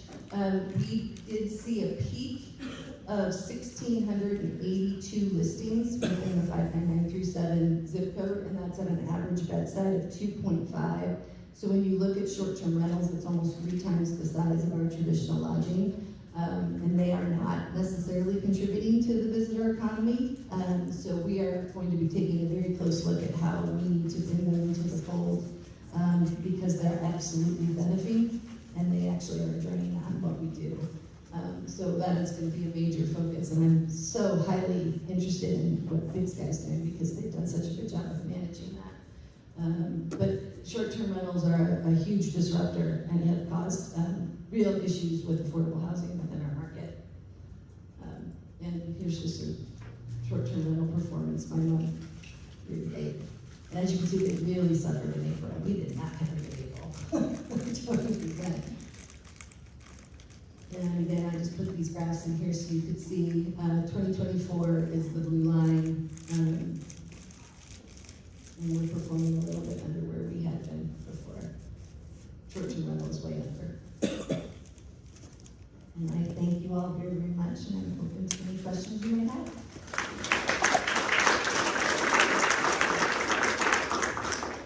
Now that Julie has made us all hungry with the food videos, do any of you have any questions? Any questions? Oh, please. And Julie and Matt, this might be for you, but you say you're losing membership. Is there a reason? What has changed? So the loss in membership primarily has been in our restaurant community, and it was about this time last year where we were having active protests, and we were having members with a small number of residents that were going into restaurants and causing disruption. They were going up to tables and telling people that there was an illegal 1% fee that was attached to support destination. We don't need to market Whitefish any longer. And many of the restaurant partners did just tire of that constant disruption, as well as there was a tremendous amount of COVID fatigue, where quite sincerely we couldn't keep up. We didn't have the infrastructure in place to manage the level of visitation, and many of the servers started to complain as well. Some of the staff started to complain about just how tired they were and how they wanted things to slow down a little bit to have a better quality of life. And it really got to a point where the feedback that I've received from so many of the stakeholders that had left, the former stakeholders, Whitefish is on the map. We really don't need to invest in visitor education and visitor management or marketing anymore. And again, it is our goal to flip that narrative, and we'll say that things are much better now than they were 9 months ago. We really have invested in a residential public relations campaign where we are getting some of our primary stakeholders like Whitefish Mountain Resort to speak on our behalf on the importance of the visitor economy. We've invested and we are really talking a lot about our stewardship programs and how we're reinvesting in the workforce and reinvesting in maintaining our culture and our close-knit community. And most importantly, we're trying to hold on to our authenticity. Whitefish many decades ago was a mining, a milling community and a railroad town, and it has transitioned into a tourism town, but we do not identify as a resort community. And again, we want to be loved and not overlooked. And I think a lot of that has to do with many of those restaurants that did step away are iconic and have been multi-generational restaurants, and they just don't see the value. And it's, again, our job to show them the way that there is a value in investing in the visitor economy, but we've got a long road ahead of us yet.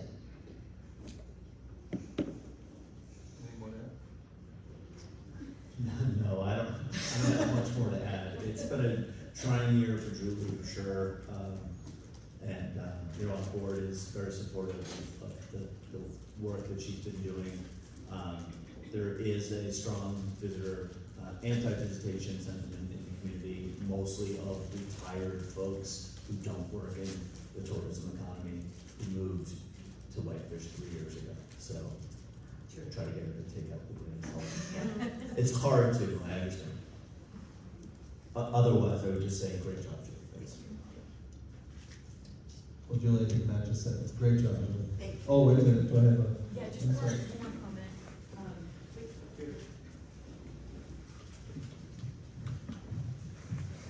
So last summer, on my tour around Indian country, I was in the Whitefish area over 4th of July, and I experienced the pressure cooker of impatience and frustration, locals and visitors.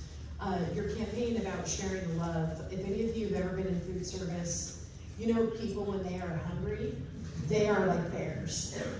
And they will eat anything. They will eat your feelings. They're just totally impatient, completely unreasonable. And so when you're doing this campaign, the love of the food, the love of the arts, maybe consider doing for the residents, the love of the people who serve you in your community, to be patient, to share the love of each other, in order to have them start to treat people like humans again. And it's not just the visitors. The locals can be very selfish sometimes, and they need to be reminded that they're being pretty intolerable, and that we need each other to get through and have a vibrant life and community, and to show that appreciation. So anyway, good job on the work you're doing. Thank you. Julie, thank you very much.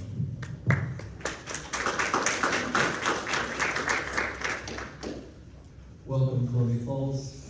You have the table.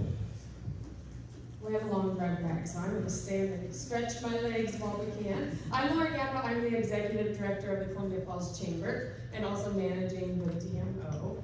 I will say April of last year is when our city designated us as the official DMO, and May 1st is the deadline for a plan. And so I will say, it kind of felt like, if you've ever heard the analogy of trying to boil the ocean, I felt like I was trying to boil Flathead Lake, the largest lake west of Mississippi, as Diane let me know. Now I feel like halfway through the year, it's kind of like boiling Lake McGregor Lake, and we're getting closer. And by the end, there's this little fishing bowl in Columbia Falls called River's Edge Park. It's like a family fishing place. And now, I think I'm only trying to boil River's Edge Park, the little fishing pond. So we are getting there and feeling a lot better, and I appreciate all the people that have helped me out along the way. Fiscal year 24, we really went down to, this is the first time Columbia Falls has ever been designated as a DMO.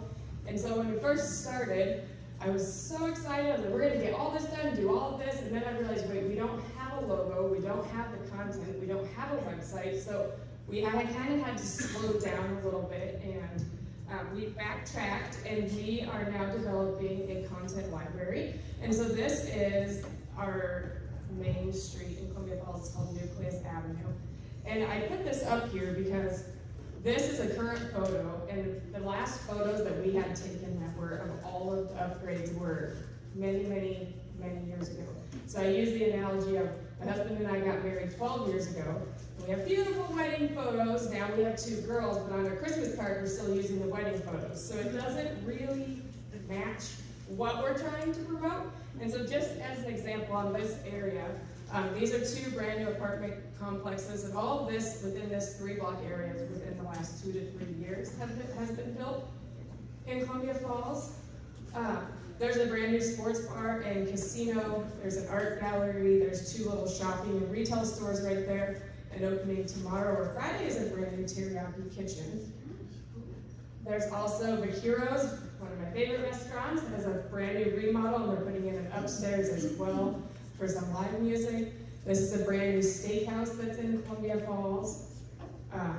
A bakery, if you've ever been to Columbia Falls, I'd recommend going to Uptown Hearth. It's a local bakery there. But it's also a co-working space, and we get that question all the time for travelers. Where can I go for an office or co-working? So that's been a great addition. And then also a new consignment shop.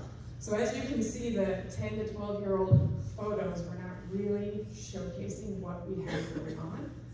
So with that said, we focused a lot on Columbia Falls itself, but then we are marketing fall, spring, and winter day trip photos. So our motto is kind of stay in Columbia Falls, play in your day, and then come back, enjoy the live music, the farmers markets, and the things that we have going on. The content library also showcases all of those locations for the seasonal trips. So whether it was snowshoeing or rafting or fishing, we have photos of all of that now. So we're going to use that on our new website that we are developing as we speak. And then we're also going to make that shareable library, minus the ones that we want to keep for ourselves, available to the public and to our businesses for marketing. We have a lot of questions. We get inquiries a lot of, do you have a photo of this? Do you have a photo of this? And we're excited to say, yes, we do have that photo now. So right now we are working with a group called Sway Marketing. They are out of Columbia Falls, and they are working to build our brand new website right now. It's going to be discovercolumbiafallsmt.com. And then we are also working with Zen Graphic Designs. She is doing our logo and branding. She is out of Whitefish. So we tried to work with some local groups that were really excited, really engaged. I know one of the questions, and I think it was for Mike in the marketing plan, was there wasn't a lot in the budget for that. And a piece of that is we are using this year's budget for Sway. But we have Pursuit Glacier Park Collection is on our board of directors, and they offered to do all of our SEO and all of our not tracking, but content development and keywords for us. So that was super exciting. So Sway is developing it, and then they're going to help us get the traffic to it. So that was a very awesome thing to have happen for us. And I would say Columbia Falls is really excited that we are designated as a DMO. The other big thing that we did right now is I pulled together stakeholders from Fish, Wildlife, and Parks, Flathead Rivers Alliance, craft companies, Xanterra, which owns Cedar Creek, which is our main source of bed tax in Columbia Falls, bike shops, raft guides, the Nordic Club, Dream Adaptive, trail groups, and some business owners. And what we did is we held this 3-hour meeting and discussed activities that are outside of Glacier National Park. A lot of people come to our area that want to visit at Glacier, and they did it, and then they want to see what else there is to do, or they brought their dogs, and then they realized their dogs don't want to Glacier National Park. We get that question all of the time. Where can we go besides? And so we are focusing on just a bunch of different areas outside that are within half hour of Columbia Falls. They'll travel, come back, and stay. And the back of the map is focused on where the lodging is, the funding is coming from the bed tax, as well as recreate safely, kind of piggybacking off a lot of things Glacier Country and our other partners are doing as well, in addition to what is there to do in the evening, our events calendars, where to eat. And so we're pretty excited about that. And then, because we've been sitting all day, if you're sitting in the same seat as yesterday, can you stand up?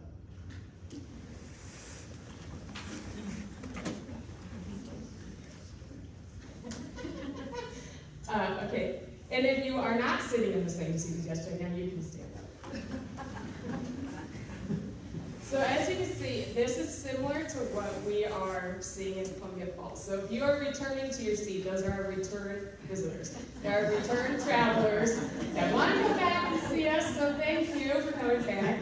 And if you did not, you are the ones we're going to start marketing to right now to come visit Columbia Falls.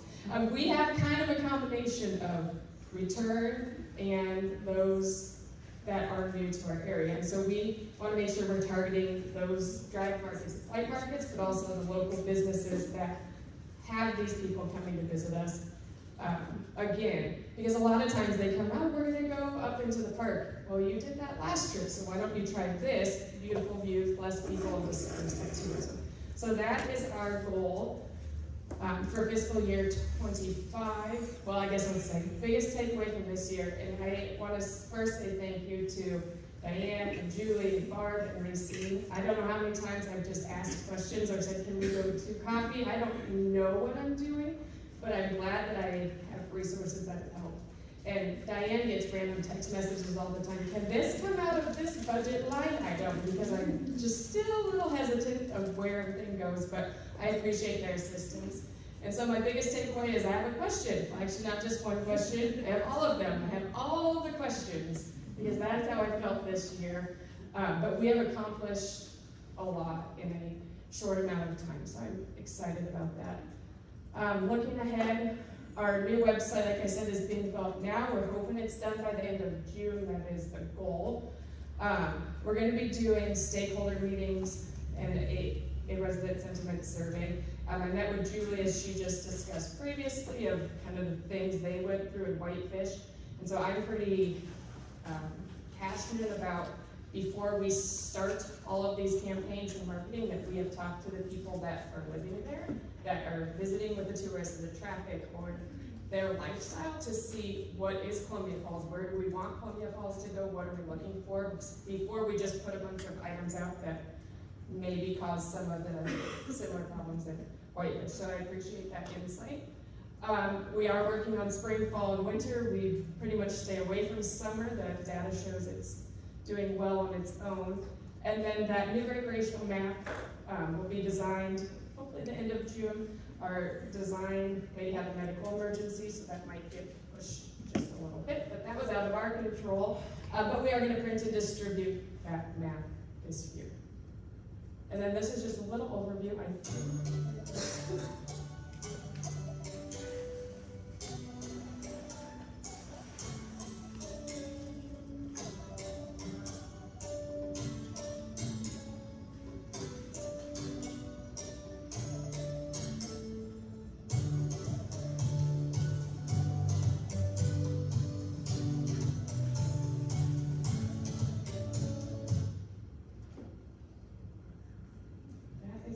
So our kind of theme for 25 is, no matter the season, nature's here for a reason. So we're going to stick with that. Okay, are there any questions? Any questions for Columbia Falls? Anybody? Laura, very nicely done. Thank you.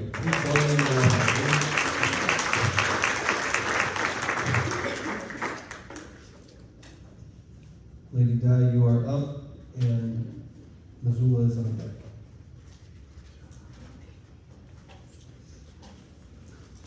All right. Good afternoon, or good morning. Good morning. Diane Medler, Discover Travel. So, well, marketing continues to be a cornerstone of our organization. We have and will continue to address the challenges imposed by growth and visitor disruption during the peak season. So we continue to integrate destination stewardship, management, and development efforts, supporting our local businesses, ensuring sustainable growth and prosperity for our mountain town and tourism economy. So you'll see here on the slide, Discover Kalispell is funded by VEDTAX and TBID. And so this outline of the percent of our organization's operations for these three main segments is based on our overall organization, both budget support and one marketing plan. So as I said, marketing does remain important and a priority as we are a seasonal destination, as Julie and Laura have alluded to as well. In 2023, our average annual occupancy is 58%. But between October and April, the average occupancy is 45%. There is a lot of room for growth, and we all continue to work on growing those seasons. But that's a message that I continue to convey to our business community, to our residents, so they really understand. We all recognize how busy summer is, and we're not focused on promoting summer.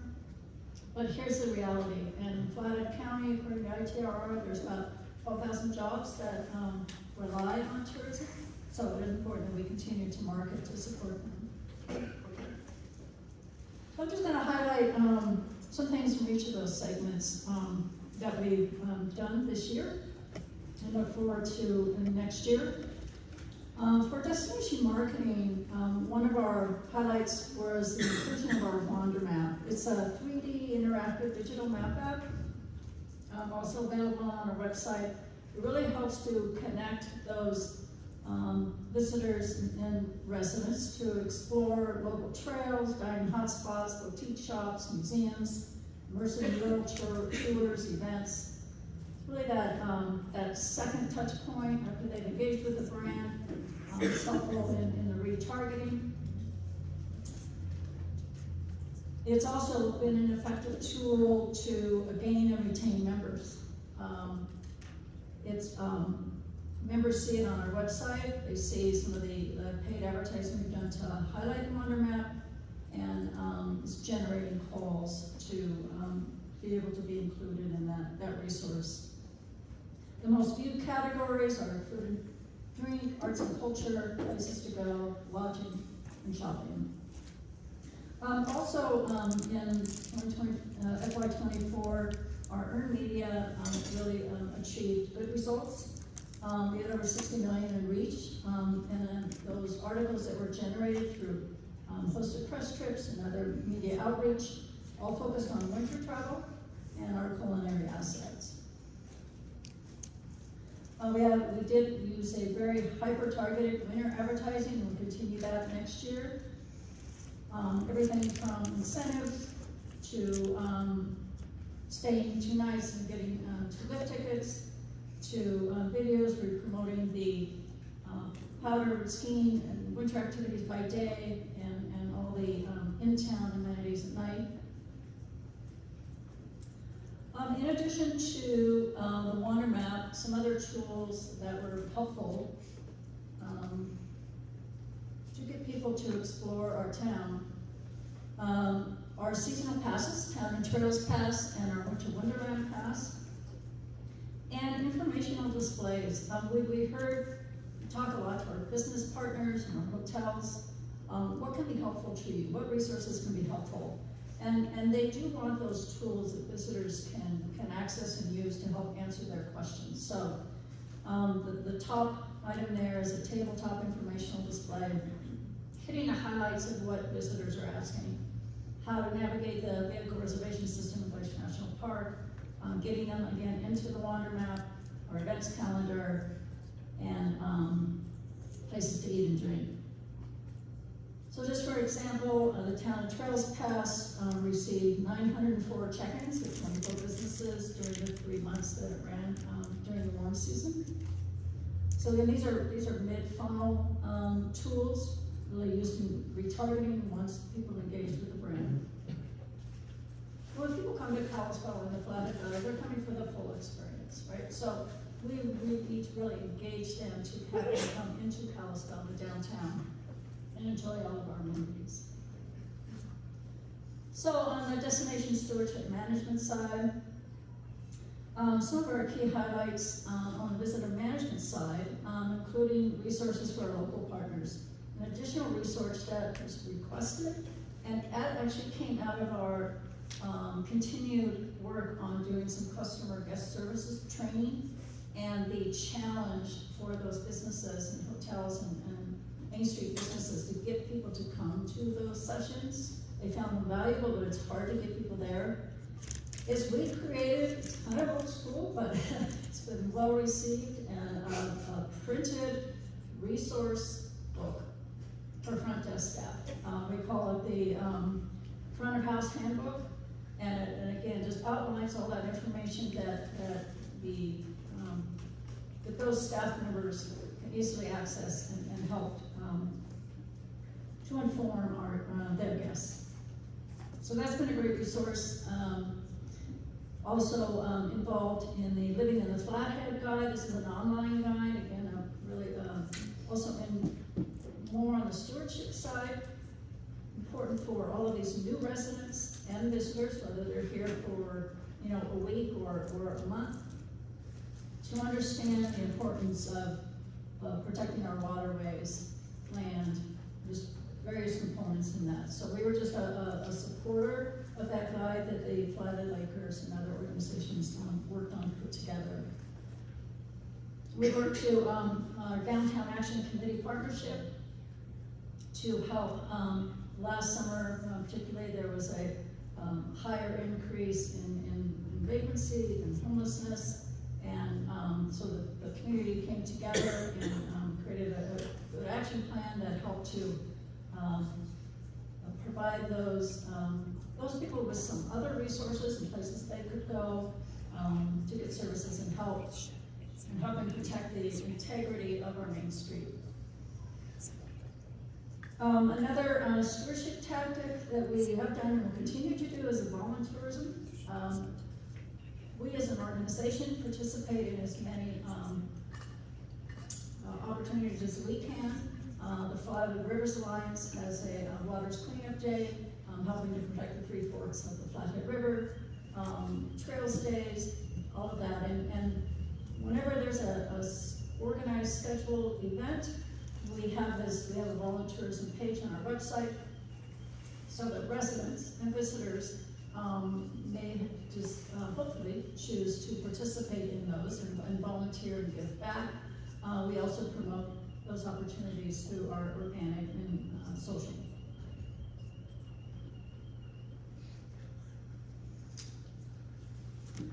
Destination development. So we do have a event grant program, which we continue to provide to new and expanding events that are held in the fall, winter, and spring. Also work with MHSA and our local sports organizers to provide room blocks, break cloaks, other support services that we can. Even for some of those in the summer.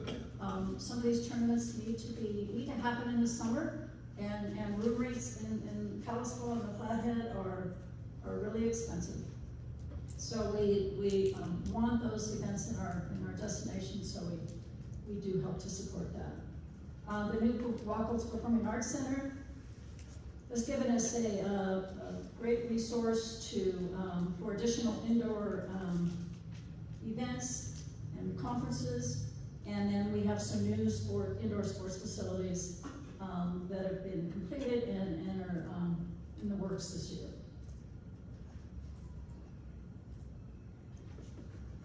So FY24 takeaways.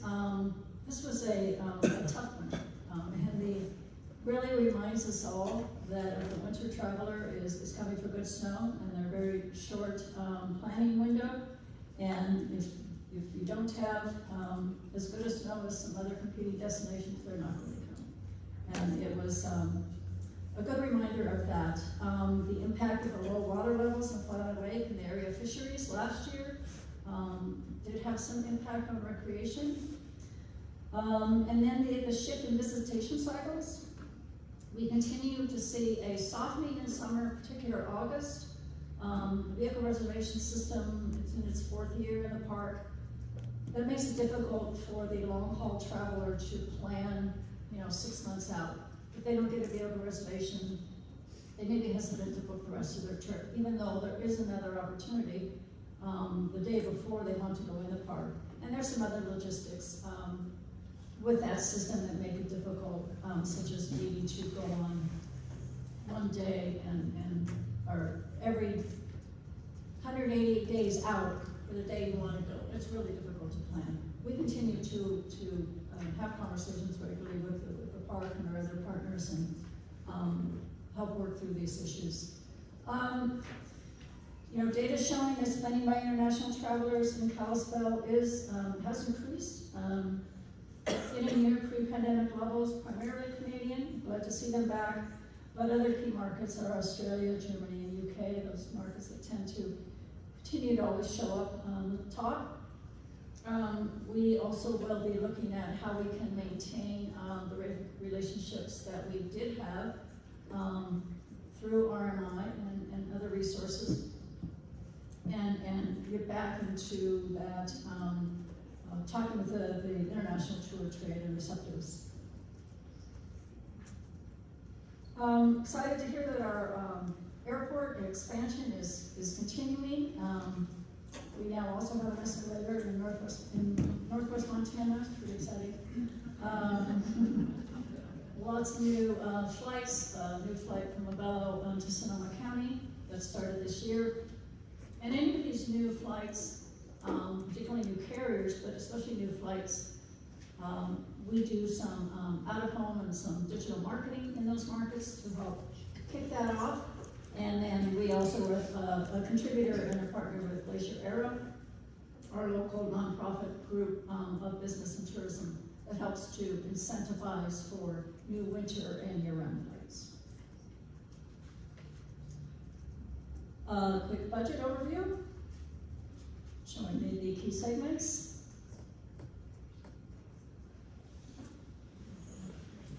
And a sneak peek of some upcoming creative. And that's all I have. Thank you.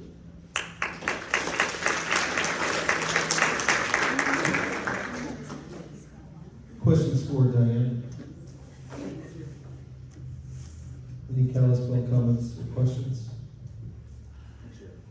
Okay, Matt. Diane, you mentioned some of the sports complexes that are being currently constructed. Is there sort of a bit more of a turn towards, especially with the indoor facilities being built, a turn towards trying to garner more of the hockey tournaments, volleyball tournaments, things like that, that could potentially impact some of those off-season months that we see that dip in occupancy?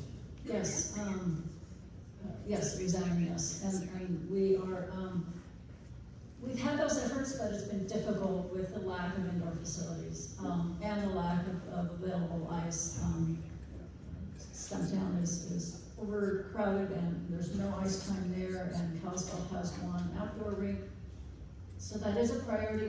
We funded a study to look at what type of indoor sports facility would be best suited for our area based on regional competition and what events we could attract.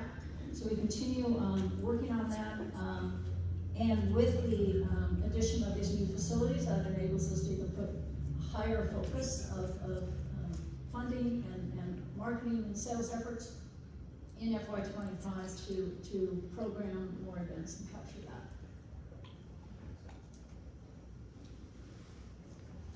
Thank you, Dan. Appreciate everything. Coming up now is Missoula.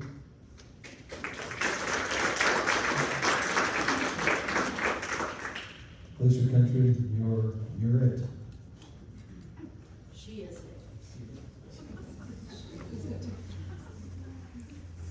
Good morning. I'm Barb Nealon with Destination Missoula. And today, I am not going to be showing you all of our lovely marketing that we have, and we've done some beautiful campaigns. What I want to concentrate on is a project that we have spent the majority of our time as staff and our boards working on throughout this year, and are very proud of, which is our Destination Stewardship Plan.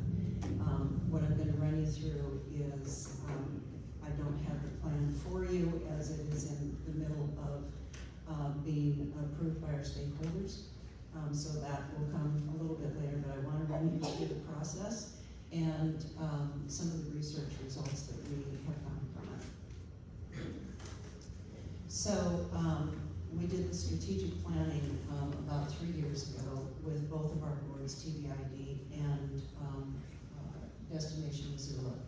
And we co-created a vision and a mission statement. And our mission statement is promoting responsible and sustainable year-round tourism for Missoula.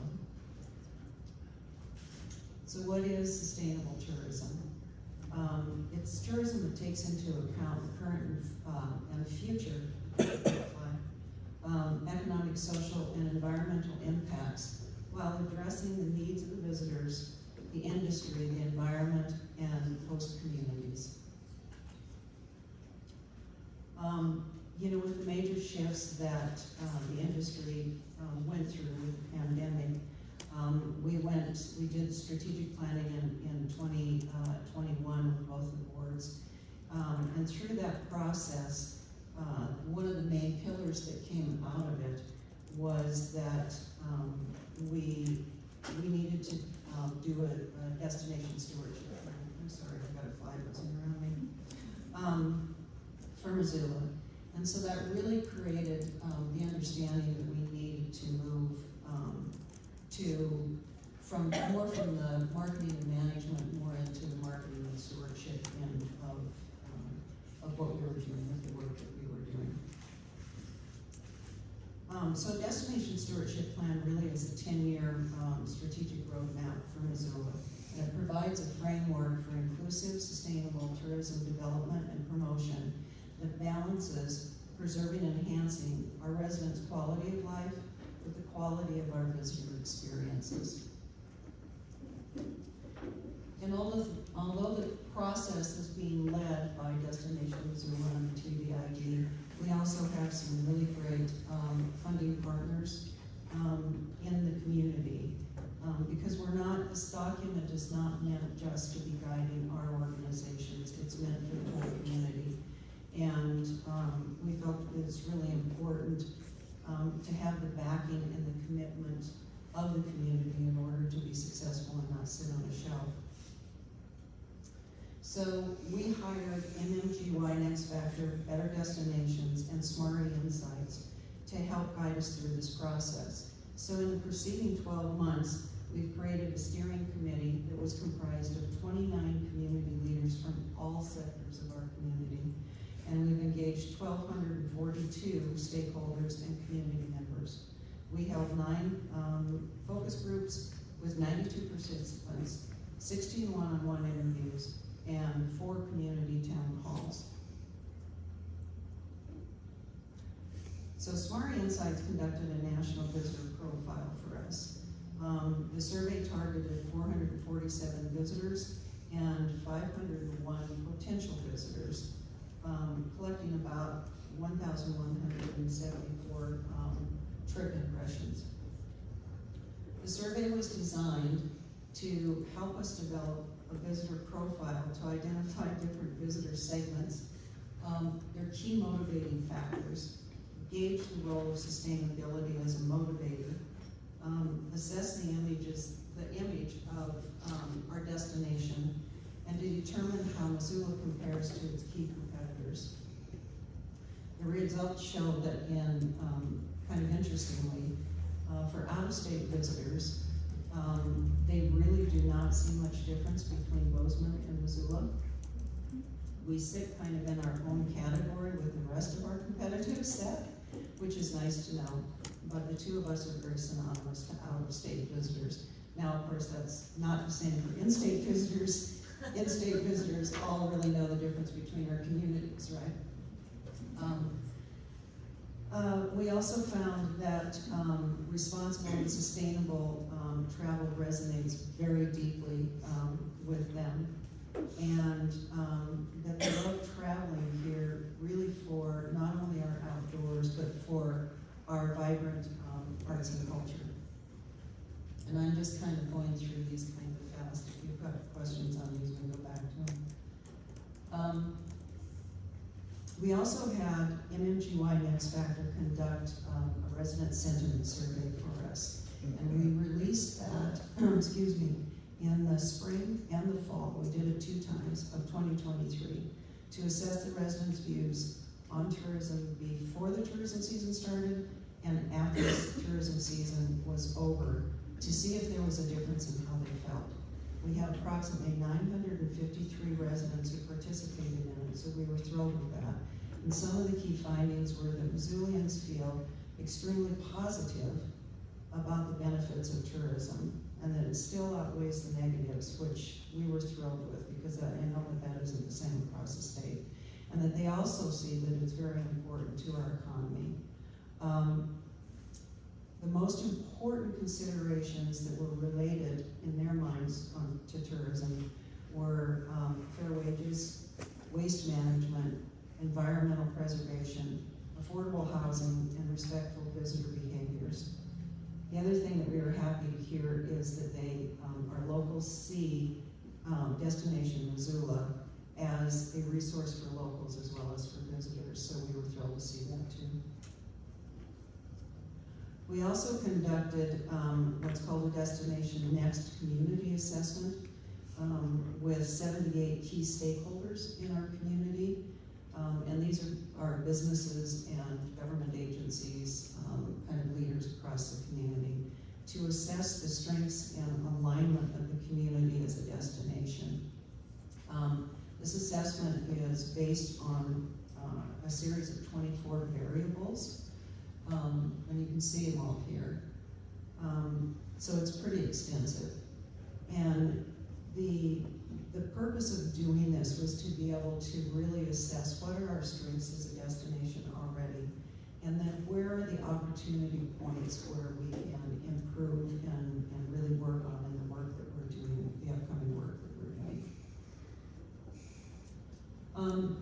And so out of all of this, three signature things really emerged as unique attributes of Missoula, and they help guide the discussion for developing a vision around this destination stewardship plan.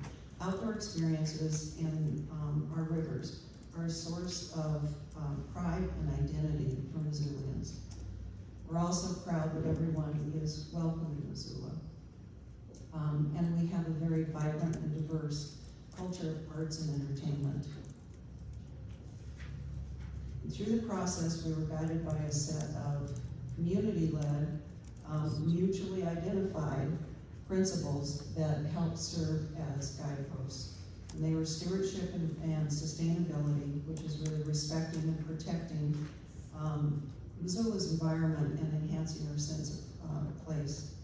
Inclusivity and a sense of welcoming, so acting with respect and intention to care for all people in our community, whether they're residents or visitors. And a high quality of life, which was increasing the quality of life, place, and experience for our residents as well as our visitors.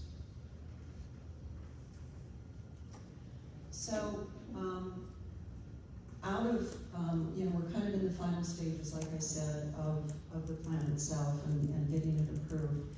But the strategic goals that have been outlined in the plan right now are to elevate and enhance stewardship, to support placemaking enhancements, to improve our transportation and our connectivity, to strengthen community alignment, and to advance destination development. Those obviously will be defined in the plan itself and then within our 3-year implementation plan. So our next steps are, we are asking our stakeholders to give us feedback on the drafts and give us their confirmation and their commitment to the plan. This flyer really likes me. Then we'll be excited to really share the rest of the community and with all of you the initiatives that we'll be working on in the 3-year implementation plan, because that's what will be guiding us with future plans that you will see as we're working forward. And so you guys had also asked about, something upcoming that we would be working on in the future. And one of the pillars coming out of this is really based around inclusivity and accessibility. And so one of the initiatives we will be working travel. Not only is inclusivity and a sense of welcoming one of the stewardship plan pillars, it also addresses a major forgotten market. Our staff will be attending Travel Abilities Emerging Markets Summit in 2024. We'll be working with accessible travel influencers this year and bringing them into our market. And we will be partnering with community stakeholders, government agencies, accessibility organizations in our community and businesses to actually work towards creating a destination accessibility assessment for the whole community. So that's kind of our future plans. And that's what I got for you today. So any questions, you're welcome.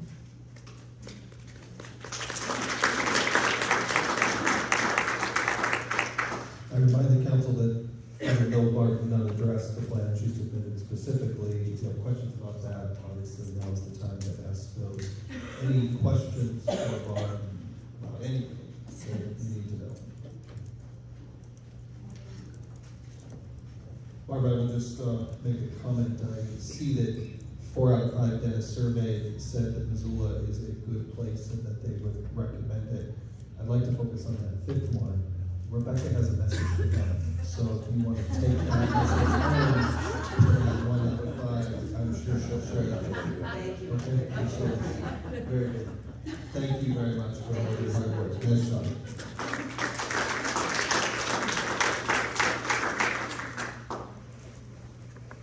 There is no pressure, Racine, that you are going to be the finale tonight, so make us proud.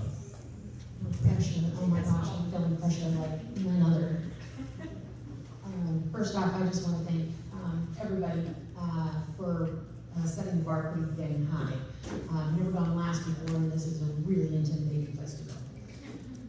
With that, I want to thank you for this opportunity to present what we think is new and exciting, and also share what we've learned and why we think it's important. For those of you who don't know me, my name is Racine Lee. I'm with Western Montana's Glacier Country. First and foremost, I want to acknowledge our engaged and supportive board of directors and just our incredible staff, including Christy McNeil, Director of Operations and Accounting, Debbie Picard, Director of Sales, Lucy Bigley, Director of Communications, Ariana Spootbold, Marketing Project Manager, and Jenna Bolts, Director of Community Engagement. And I also want to add into the mix our agency of record, Rainbow. All of these people work hand in hand to truly make what you have read about in both our DMO plan and our stewardship plans come to life and be implemented. And you're going to be seeing some examples of that here shortly. It truly takes a team, and I appreciate the dedication and enthusiasm each and every person brings to the table. I'm going to be presenting a few different things. First off, we're going to be talking about some of the town hall meetings that we've just wrapped up, along with our new brand, website redesign, travel guide, new spring campaigns, and our new exciting guiding relationship campaign. First, building on the great work that we have been doing around destination stewardship, we conducted our first round of community town hall meetings since we started the process back in 2021. We wrapped that up with our board approving our destination stewardship plan in 2022, and so we've been spending the last 18 months really in implementation phase, and the last 6 months have been back around revisiting those original communities that we went to in 2021. Our last 6 months have been spent planning and implementing those 8 open public meetings, and truly open public meetings, with approximately 500 people in attendance overall across all those meetings. The purpose of these were to be sharing our destination stewardship strategy, including the process, the who, the what, the when, the where, and most importantly, the why behind the plan. We revisited the 7 questions we originally asked them, and then what we did is we were able to determine what has changed and what hasn't, and revisit the challenges and opportunities that exist in the counties today. I mean, in many cases, not much had changed. In quite a few cases, a lot had changed. And so it was really, really important for us to hear that. And we learned an incredible amount, such as identifying resident sentiment and distinctive differences in needs and priorities in each of those various communities. And what this does is it allows us to be a lot more strategic on how we steward our destination, how we continue to engage with them, and how we build credibility around not only our organization, but our industry. It also ensures consistent and evenly distributed engagement. I want to share a little bit about some of the meetings, because they were all incredibly interesting. The first one was, that I'm going to talk about, was actually in Sanders County. And I'm going to say, first off, this one was a tough one. This one was one of the ones where we were advised before we had the meeting, we probably want to cancel it. You've got a group of people that are really unhappy with you, and we're concerned about your safety. And I was like, nope, we're gonna do this. We promised to do it, and so that's what we're gonna do. So, in Sanders County, we met in Plains. We had about 40 attendees, half were from the Thompson Falls area. And the discussion centered on tourism impacts, and boy, were they divided in the room on the benefits and the drawbacks around the visitor economy. Benefits overall was economic diversity, of course. So many people in that room were trying to tell us that all you want is tourism, and my answer was, no economy is healthy if you have one industry. You must have diversity in terms of your industry. The concerns were raised around infrastructure, housing affordability, and environmental impacts. Some residents advocated for focusing more on natural resources for economic development, specifically timber and agriculture. And there was an emphasis on community values, self-reliance, collaboration, desire for peaceful coexistence, and a big one in this particular meeting was transparent communication. Residents are incredibly cautious about expanding tourism there and very much prefer a more measured approach. I will tell you that I pulled out every dang active listening and facilitation tool in my toolbox during this meeting, just trying to keep it on the rails. What I did not expect is after a very contentious meeting, I had people from across the spectrum come up and thank us. And that was not what I expected. They said they just wanted to show their appreciation, and by providing them an opportunity to have their voice heard. And they just wanted their voice to be heard. And that was really good to me. Because I have to admit, once that meeting was done, I turned around and took a really big sigh of relief. One of the other ones I want to talk about was in Lincoln County, which was held in Libby. We had about 30 attendees from Libby, Troy, and Eureka. We showcased proactive community engagement, reflecting on a collective push for local unity. Residents really expressed a desire for community beautification, trying to figure out how do you have more things to do in the evening, and suggesting room for really innovative solutions, although we weren't quite prepared to figure out what those innovative solutions were quite yet. There's a lot of emphasis placed on reshaping the perceptions of Libby, because like many of our communities, there's a lot of preconceived ideas on Libby. They've had a troubled past, obviously. And some of the challenges that they noted, along with all of our communities to some extent, was housing shortages, cultural differences, and financial constraint. Proposed solutions included collaborative efforts and strategic planning for revitalization and sustainable growth. They were so excited that after 2 hours, we ended the meeting, and about 2/3 of them stuck around because they wanted to continue the conversation. So we just hung out and kept talking. So that was great. Last week, we wrapped up with our 8th and final meeting in Mineral County. We are now going to be moving back around to hold smaller listening sessions, as frankly, we received a lot of requests to do so all across the region, but with smaller groups. Back to the Sanders County, we had people contact us and say that they feel safe, saying what they wanted to say in that meeting. And so we're going to provide a safe space for those people to come and have their voices heard as well. And we anticipate that we're going to be doing these listening sessions year-round and on an ongoing basis, with the bigger open public meetings being done depending on a timeline, depending on what the community wants. In one community, they're like, you can come back in a couple of years. In one community, they shocked us by saying, when can you come back? Is next month too soon? And we went, oh, okay. So again, just this incredible diversity, and one that we've really learned a lot from. Now on to the fun stuff. With a shift from destination marketing and management to destination stewardship, we truly felt that our brand was outdated. We've been using it for quite a while. So we decided to rebrand to better reflect our core values, better understand our audience, and align with our new mission, which is to partner with Western Montana communities to welcome visitors and support livelihoods while protecting quality of life, extraordinary outdoor resources, and cultural history or heritage. And we followed a really aggressive timeline, which began last summer and resulted in the launch of our new webpage in March, and the overall launching of our brand and our travel guide in April and May. And we're incredibly excited about our rebrand because it truly embodies everything that we represent. Our brand embodies the very essence of this remarkable destination known as Glacier Country. The natural wonders, cultural richness, and unforgettable experiences. The name itself evokes imagery of rugged mountains, glacial waters, pristine landscapes, and a tapestry of diverse communities. It encapsulates an adventurous spirit, a commitment to preservation, and an invitation to explore the treasures found here.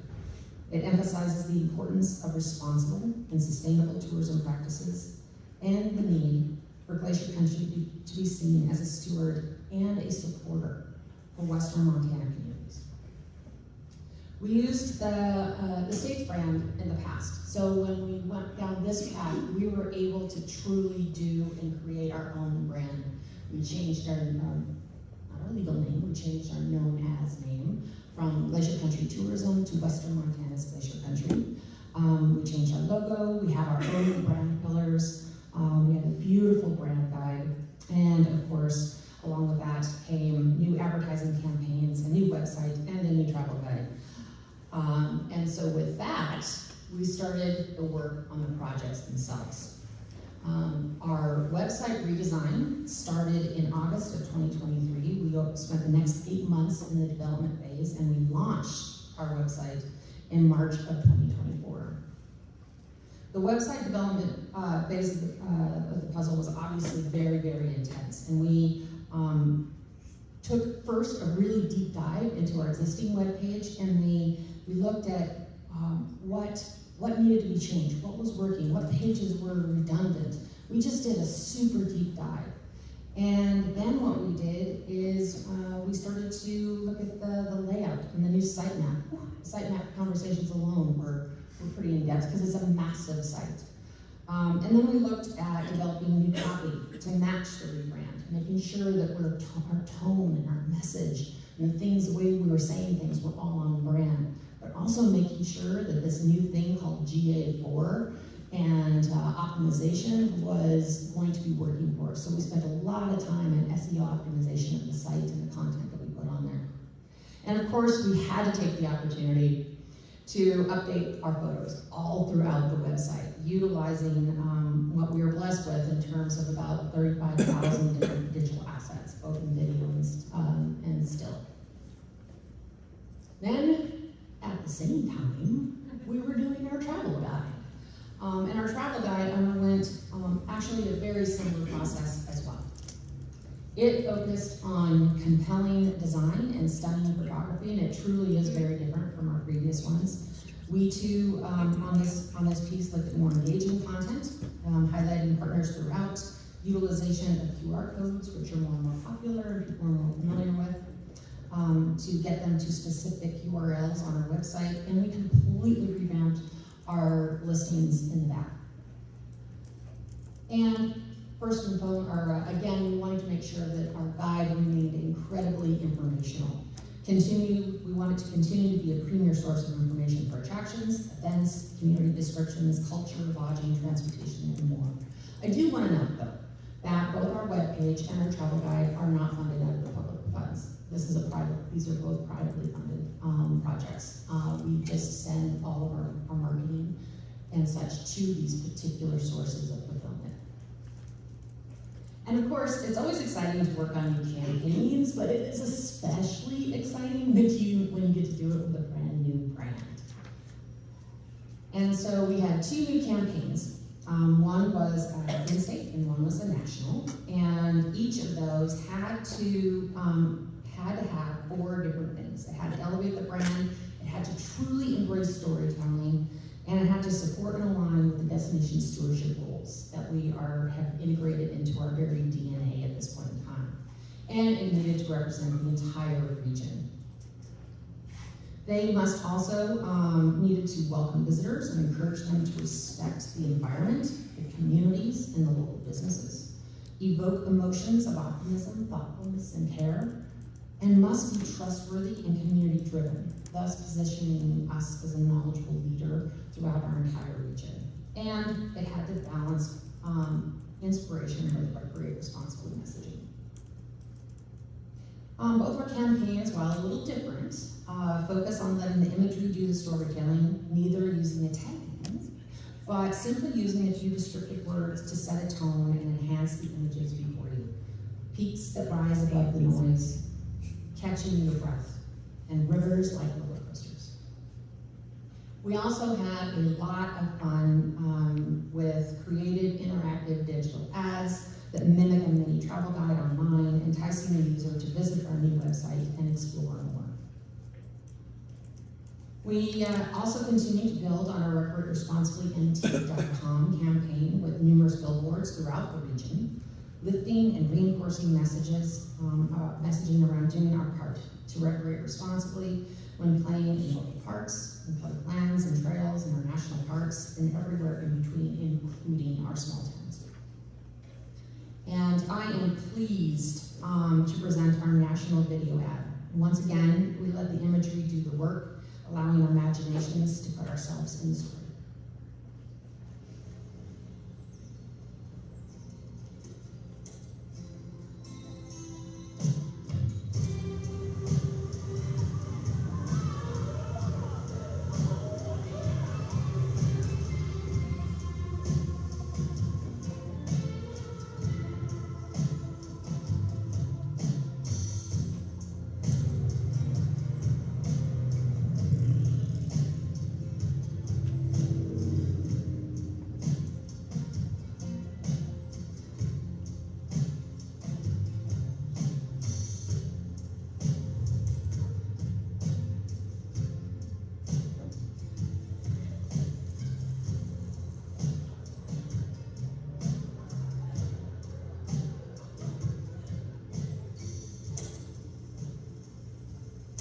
And we had a little subliminal suggestion to stop, rewind, and repeat.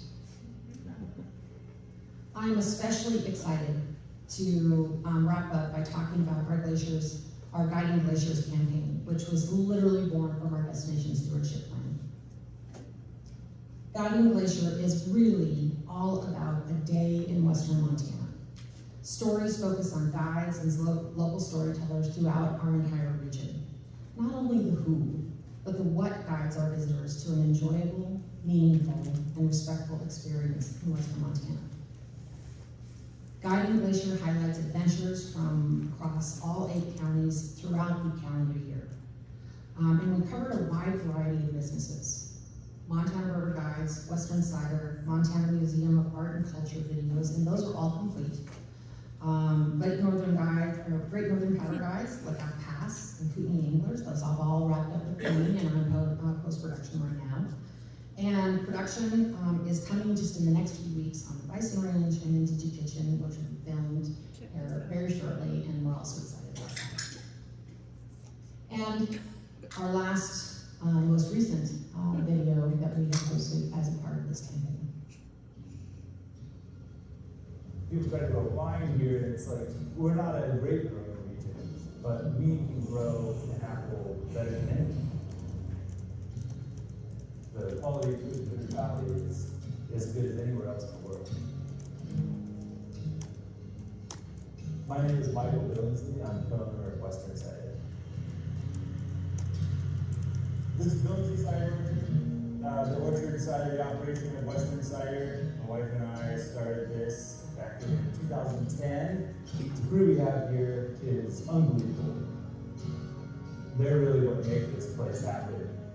I just hope that, everyone who comes in, whether they say they are or are not a cider drinker, if they have an open mind and have a flight and taste for our ciders, and then tell me you're not a cider drinker. There's a much longer version of this lot of fun too.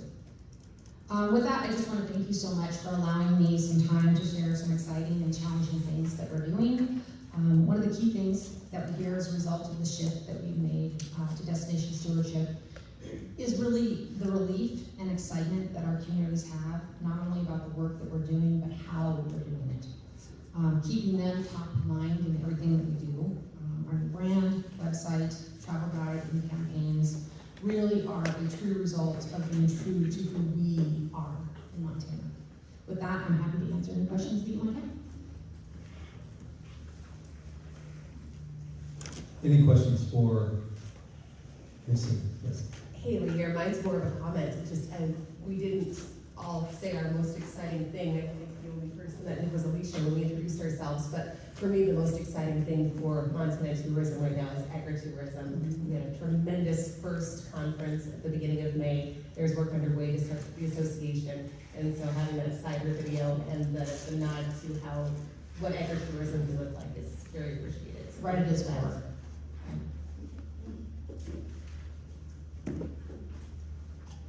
Any other comments? Do I have something behind me? I just can't see it. While we're waiting for the mic, I'll just offer the same comment. Cheers to the cider drinkers. That's a very well done exposition of their business. Thank you. I just want to comment, thank you so much for including CSKT and Blackfeet in your guidebook, in your content, and continuing to partner with Indian Country to recognize their rich culture and experience in your region. So thank you. Absolutely. They're so much part of what we do, and they've been here a lot longer than we have. Received very well done. Bye. Oh, I'm sorry. One more. Melissa Weddle, ITRR. I just want to acknowledge your bravery for going out in communities in a really tough time and running these public meetings. I think this post-COVID world, a lot of us don't talk to each other, and we may consider the tourism and outdoor recreation people in the community kind of planning world are conduits of these tough conversations for communities to come together. So I think it's really exciting. Also, I handed out a survey about how we use our dashboards. You can return that to me, but we'll also send one out through the state office that's online. So thank you. I just have one comment since this is the last presentation. I want to thank everybody for some amazing presentations, for your hard work, and I also want to thank the marketing for all of your hard work, and for what turned out to be a really cool call to action for everybody. I enjoyed learning about the secret fun things in all the communities, so I'm excited to go visit some of these places now. Saber, thank you. And as we wind up our comments for the session, there was a theme that the word kept coming up over and over again until today when Porta Potties was the winner. But overall, the word excitement was used. I tried to count them, and when it got over 100, I quit counting. But all the times that you all said you're excited about blank and you're excited about the next step, it's contagious and infectious, and I hope that we all leave here a little more excited about Montana's tourism industry and what it all is up to. So thank you all for that. We have some business out, however, before we all get too excited about it. For the council, the marketing committee recommended approval of the 5 plans, and included in the Glacier Country bundle. Those plans include Whitefish with a budget of $266,000, Missoula with a budget of $481,809, Kalispell and their budget of $235,000, Columbia Falls with a budget of $38,916, and Glacier Country with a budget of $4,975,000. Council, I'm looking for a motion for final approval of those plans and budgets as presented. So moved as presented. I'll second. We have a motion and a second for that motion. Are there any questions, comments? Last time, guys. All those in favor signify by saying aye. Aye. Any opposed or abstaining? My appreciation for all of your patience and thank you for the hard work. Alicia? Thank you all, and thank you, Mike. You did an excellent job leading us through there. We just have a little bit of housekeeping to go through, and I just want to personally thank the Volunteer Tourism Advisory Council for all of your time and hours you have put into reading plans and attending and being here for this meeting. If we could pull out our calendars and our date books for October 1st and 2nd, please put that down. That's the next TAC meeting. Then we go to February 4th, virtual, and June 3rd and 4th. So please look ahead and make sure those are on your calendar. Jamie and her team at Destination MT is going to be sending out to the DMOs and TAC members kind of information to potentially host October 1st or 2nd meeting. So we'd love to be in one of your regions or your communities if you would like to so have us there. And then with that, is there anything else from the council? We can't really open up to new agenda items, but anything else you'd like to say before we adjourn? Thank you. I thank you also the audience who felt it valuable enough to stay to the conclusion of this meeting. So I thank you all very much. I'm going to put out a motion to adjourn the June Tourism Advisory Council. Do I have a first? So moved. Thank you, Joan. Second? Second. Thank you. Any discussion? Nope. And so all in favor, please say aye. Aye. Thank you, nay. Approved. Thank you, Mary Treasurer. Wait, there is one thing that I do need to say for a moment, please, if I could have your attention. Thank you, Jamie, for reminding me. The state Zoom system has been experiencing technical problems. The state of Montana Zoom system is experiencing technical problems which made it impossible to access the TAC meeting remotely today. The meeting has been recorded and it will be posted online. We will also post any relevant meeting materials covered, such as PowerPoints, etc. I encourage you to submit any public comment in writing to this email address of aburrows@mt.com. Thank you all very much. Safe travels and we're adjourned.